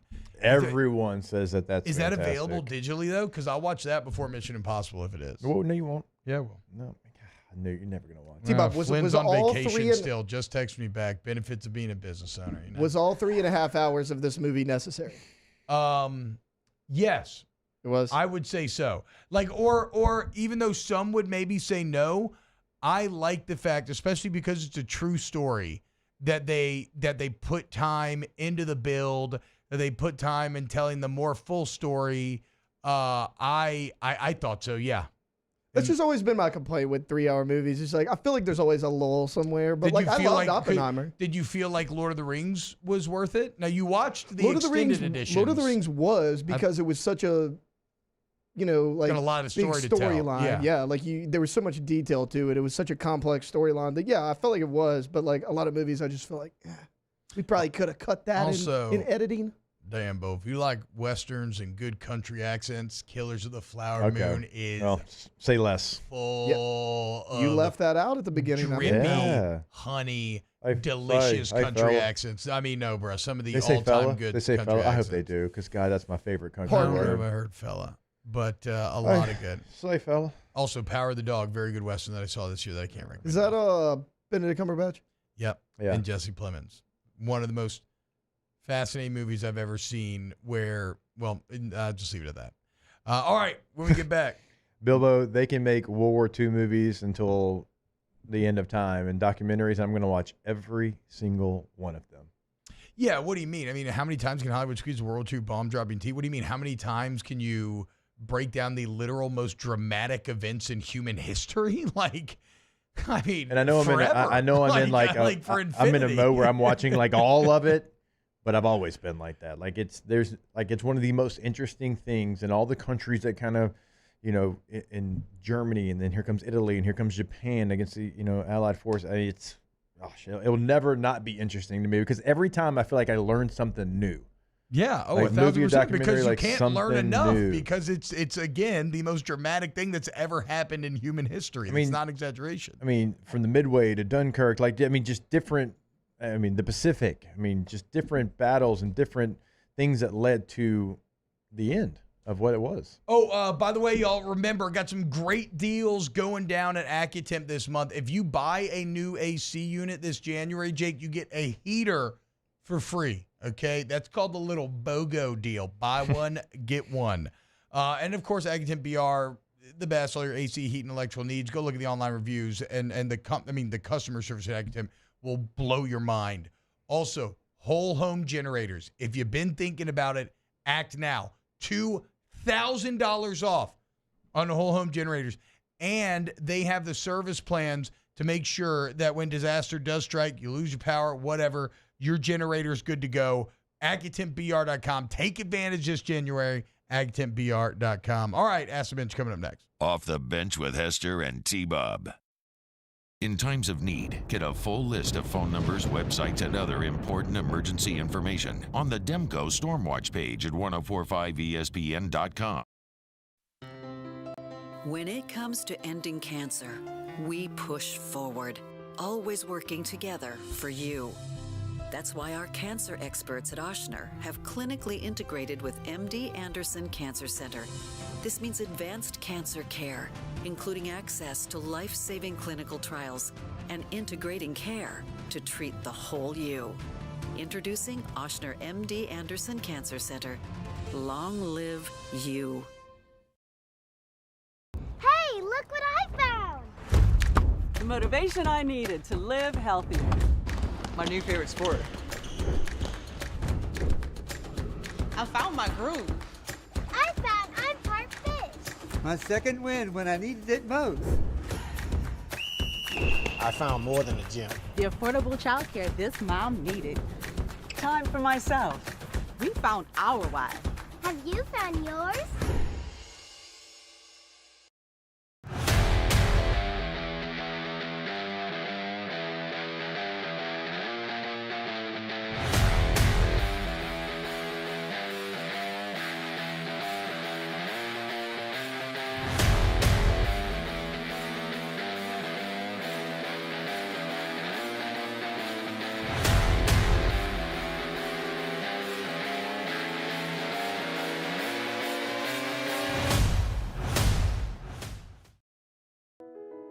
I've been doing business with Luba for 25 years. They're dependable, trustworthy. It's just the attention to detail with our clients. Our folks have years and years of experience. They're highly trained professionals, but many companies have that asset. What I'd like to think makes Luba a bit different is that we use those talents in a way that truly is dedicated to serving the needs of the folks who depend on us. Hey, it's Matt Moscona. For years, you've heard me tell you about Insurance Network of Louisiana, helping you find better coverage for less money. But it's not just for your home and auto. They also offer commercial property. So, retail stores, professional offices like doctors, dentists, attorneys, clothing boutiques. Insurance Network of Louisiana can find you better coverage for less money. They service the entire state of Louisiana, and they're local. So call today at 293-0450 or lainsurance.net. Dylan Cruz here to tell you about Six Rings Baseball and Softball Camp. If you live on the North Shore and play ball, go to Six Rings Camps with former LSU assistant coach Dan Canaveri. His knowledge is second to none, and your child will improve and have fun doing it. Camps are held at Coquille Park and Six Rings Academy in Covington with 4 sessions over the summer. Full day and morning only sessions are available from ages 7 to 13. Go to sixringsbaseball.com or call 985-206-9096. Learn the game to love the game. There it is, the extra mile, on the border of expected and extraordinary, for those willing to go further, like vans customized for work or play, with safety and tech to keep you connected, supported by a 5-star sales, service, and finance team, and backed by the 1-star you know. So go the extra mile. It's never crowded, because so few have what it takes to go there. Mercedes-Benz Vans.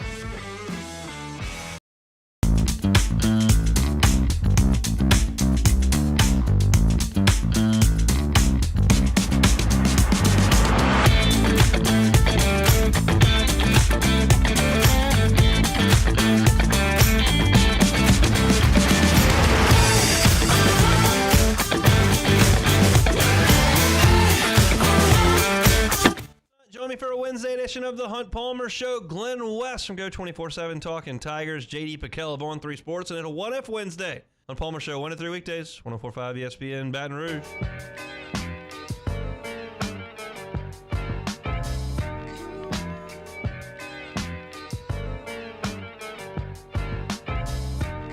OTB OT with Hester and T-Bob on 104.5 ESPN Baton Rouge and 94.7 ESPN Alexandria. Ask the Bench, brought to you by Cold Curds Light, Busy Hard Seltzer, and Blue Moon Light Sky Citrus Sweet. Chugging them curds at walk-ons on game day. Hashtag Ask the Bench is T-Bob apologized to Jake for wearing Florida colors on Saturday. Well, it wasn't Saturday, but I see your point. But no, I told you, that's my partners. Said Suma Valve Control. Shut Florida? No. Sorry. Said Suma Valve Controls for sponsoring Whiskey and Wine. How did y'all control the language in walk-on? We did. Well, no, we did it out back on the patio. Oh, okay. Yeah, to get rowdy. Did they have like a warning sign when you walked? No. Graphic language. No, it was everybody was down. That was there. Then at one point, I looked back and everybody had left. You look back as like you were Will Smith. We're alone. As everybody's making me chug just more and more drinks because they're claiming that I'm not drunk enough. I'm like, I'm doing this just for an empty room at this point. Yeah. It's a dancing monkey. Tip your monkey. Hey now. Jeremy Fontana. As the bench lead candidate for OC, I would say Sloan or Hankton, probably Sloan. Yeah. Now, if you're talking about the other side of the football, if something happened there, that's where the coordinator conversation really gets interesting, T. Because then you go get the biggest fish. Yeah, it's very true. It's very true. And LSU as a DC job would have to be very attractive to people, I would imagine at least. But that job's not open yet. We'll see if anything happens. We will see. Ask the bench, would you rather $500 of your backpack back? Backpack back. Get my little black backpack back. Ask it is the black bench. too. Oh, yeah, it is. It's true. How did we not play about that? Y'all doing Whiskey and Wine for the title game? No, I think I am going to do maybe a fan cave type deal with Aaron, maybe for snaps. Drink while watching the game. Do that. Ask the bench, favorite actress going on right now? Florence Pugh. Oh God, Don't have enough time. Think about that one. Off the Bench with Hester and T-Bob. Go to Patient Plus Urgent Care, patientplusuc.com. Jake, you sound way better. Sounds like you might have gone to Patient Plus, dude. Yes, I did, and got the medicine that I needed to be able to sound better because I had a lot of work ahead of me, and I sounded horrible. And so, look, whether it's you, the kids, whatever, I know it's going around right now. Get into Patient Plus, get in and get better for life's unexpected moments. COVID, flu, cold, they got the testing for all of it. They got all the steroid shots you need, anything like that, ear infection, like whatever. The point is, it's just so easy, y'all. And the facilities are so nice, and the employees are so knowledgeable. There's a reason why they're opening up all over the city. Their success is because, well, their patients are satisfied. And again, look into the membership, because if you go twice in a calendar year, you're already coming out ahead, and you get to go unlimited times. Mr. Unlimited. Patient Plus Urgent Care.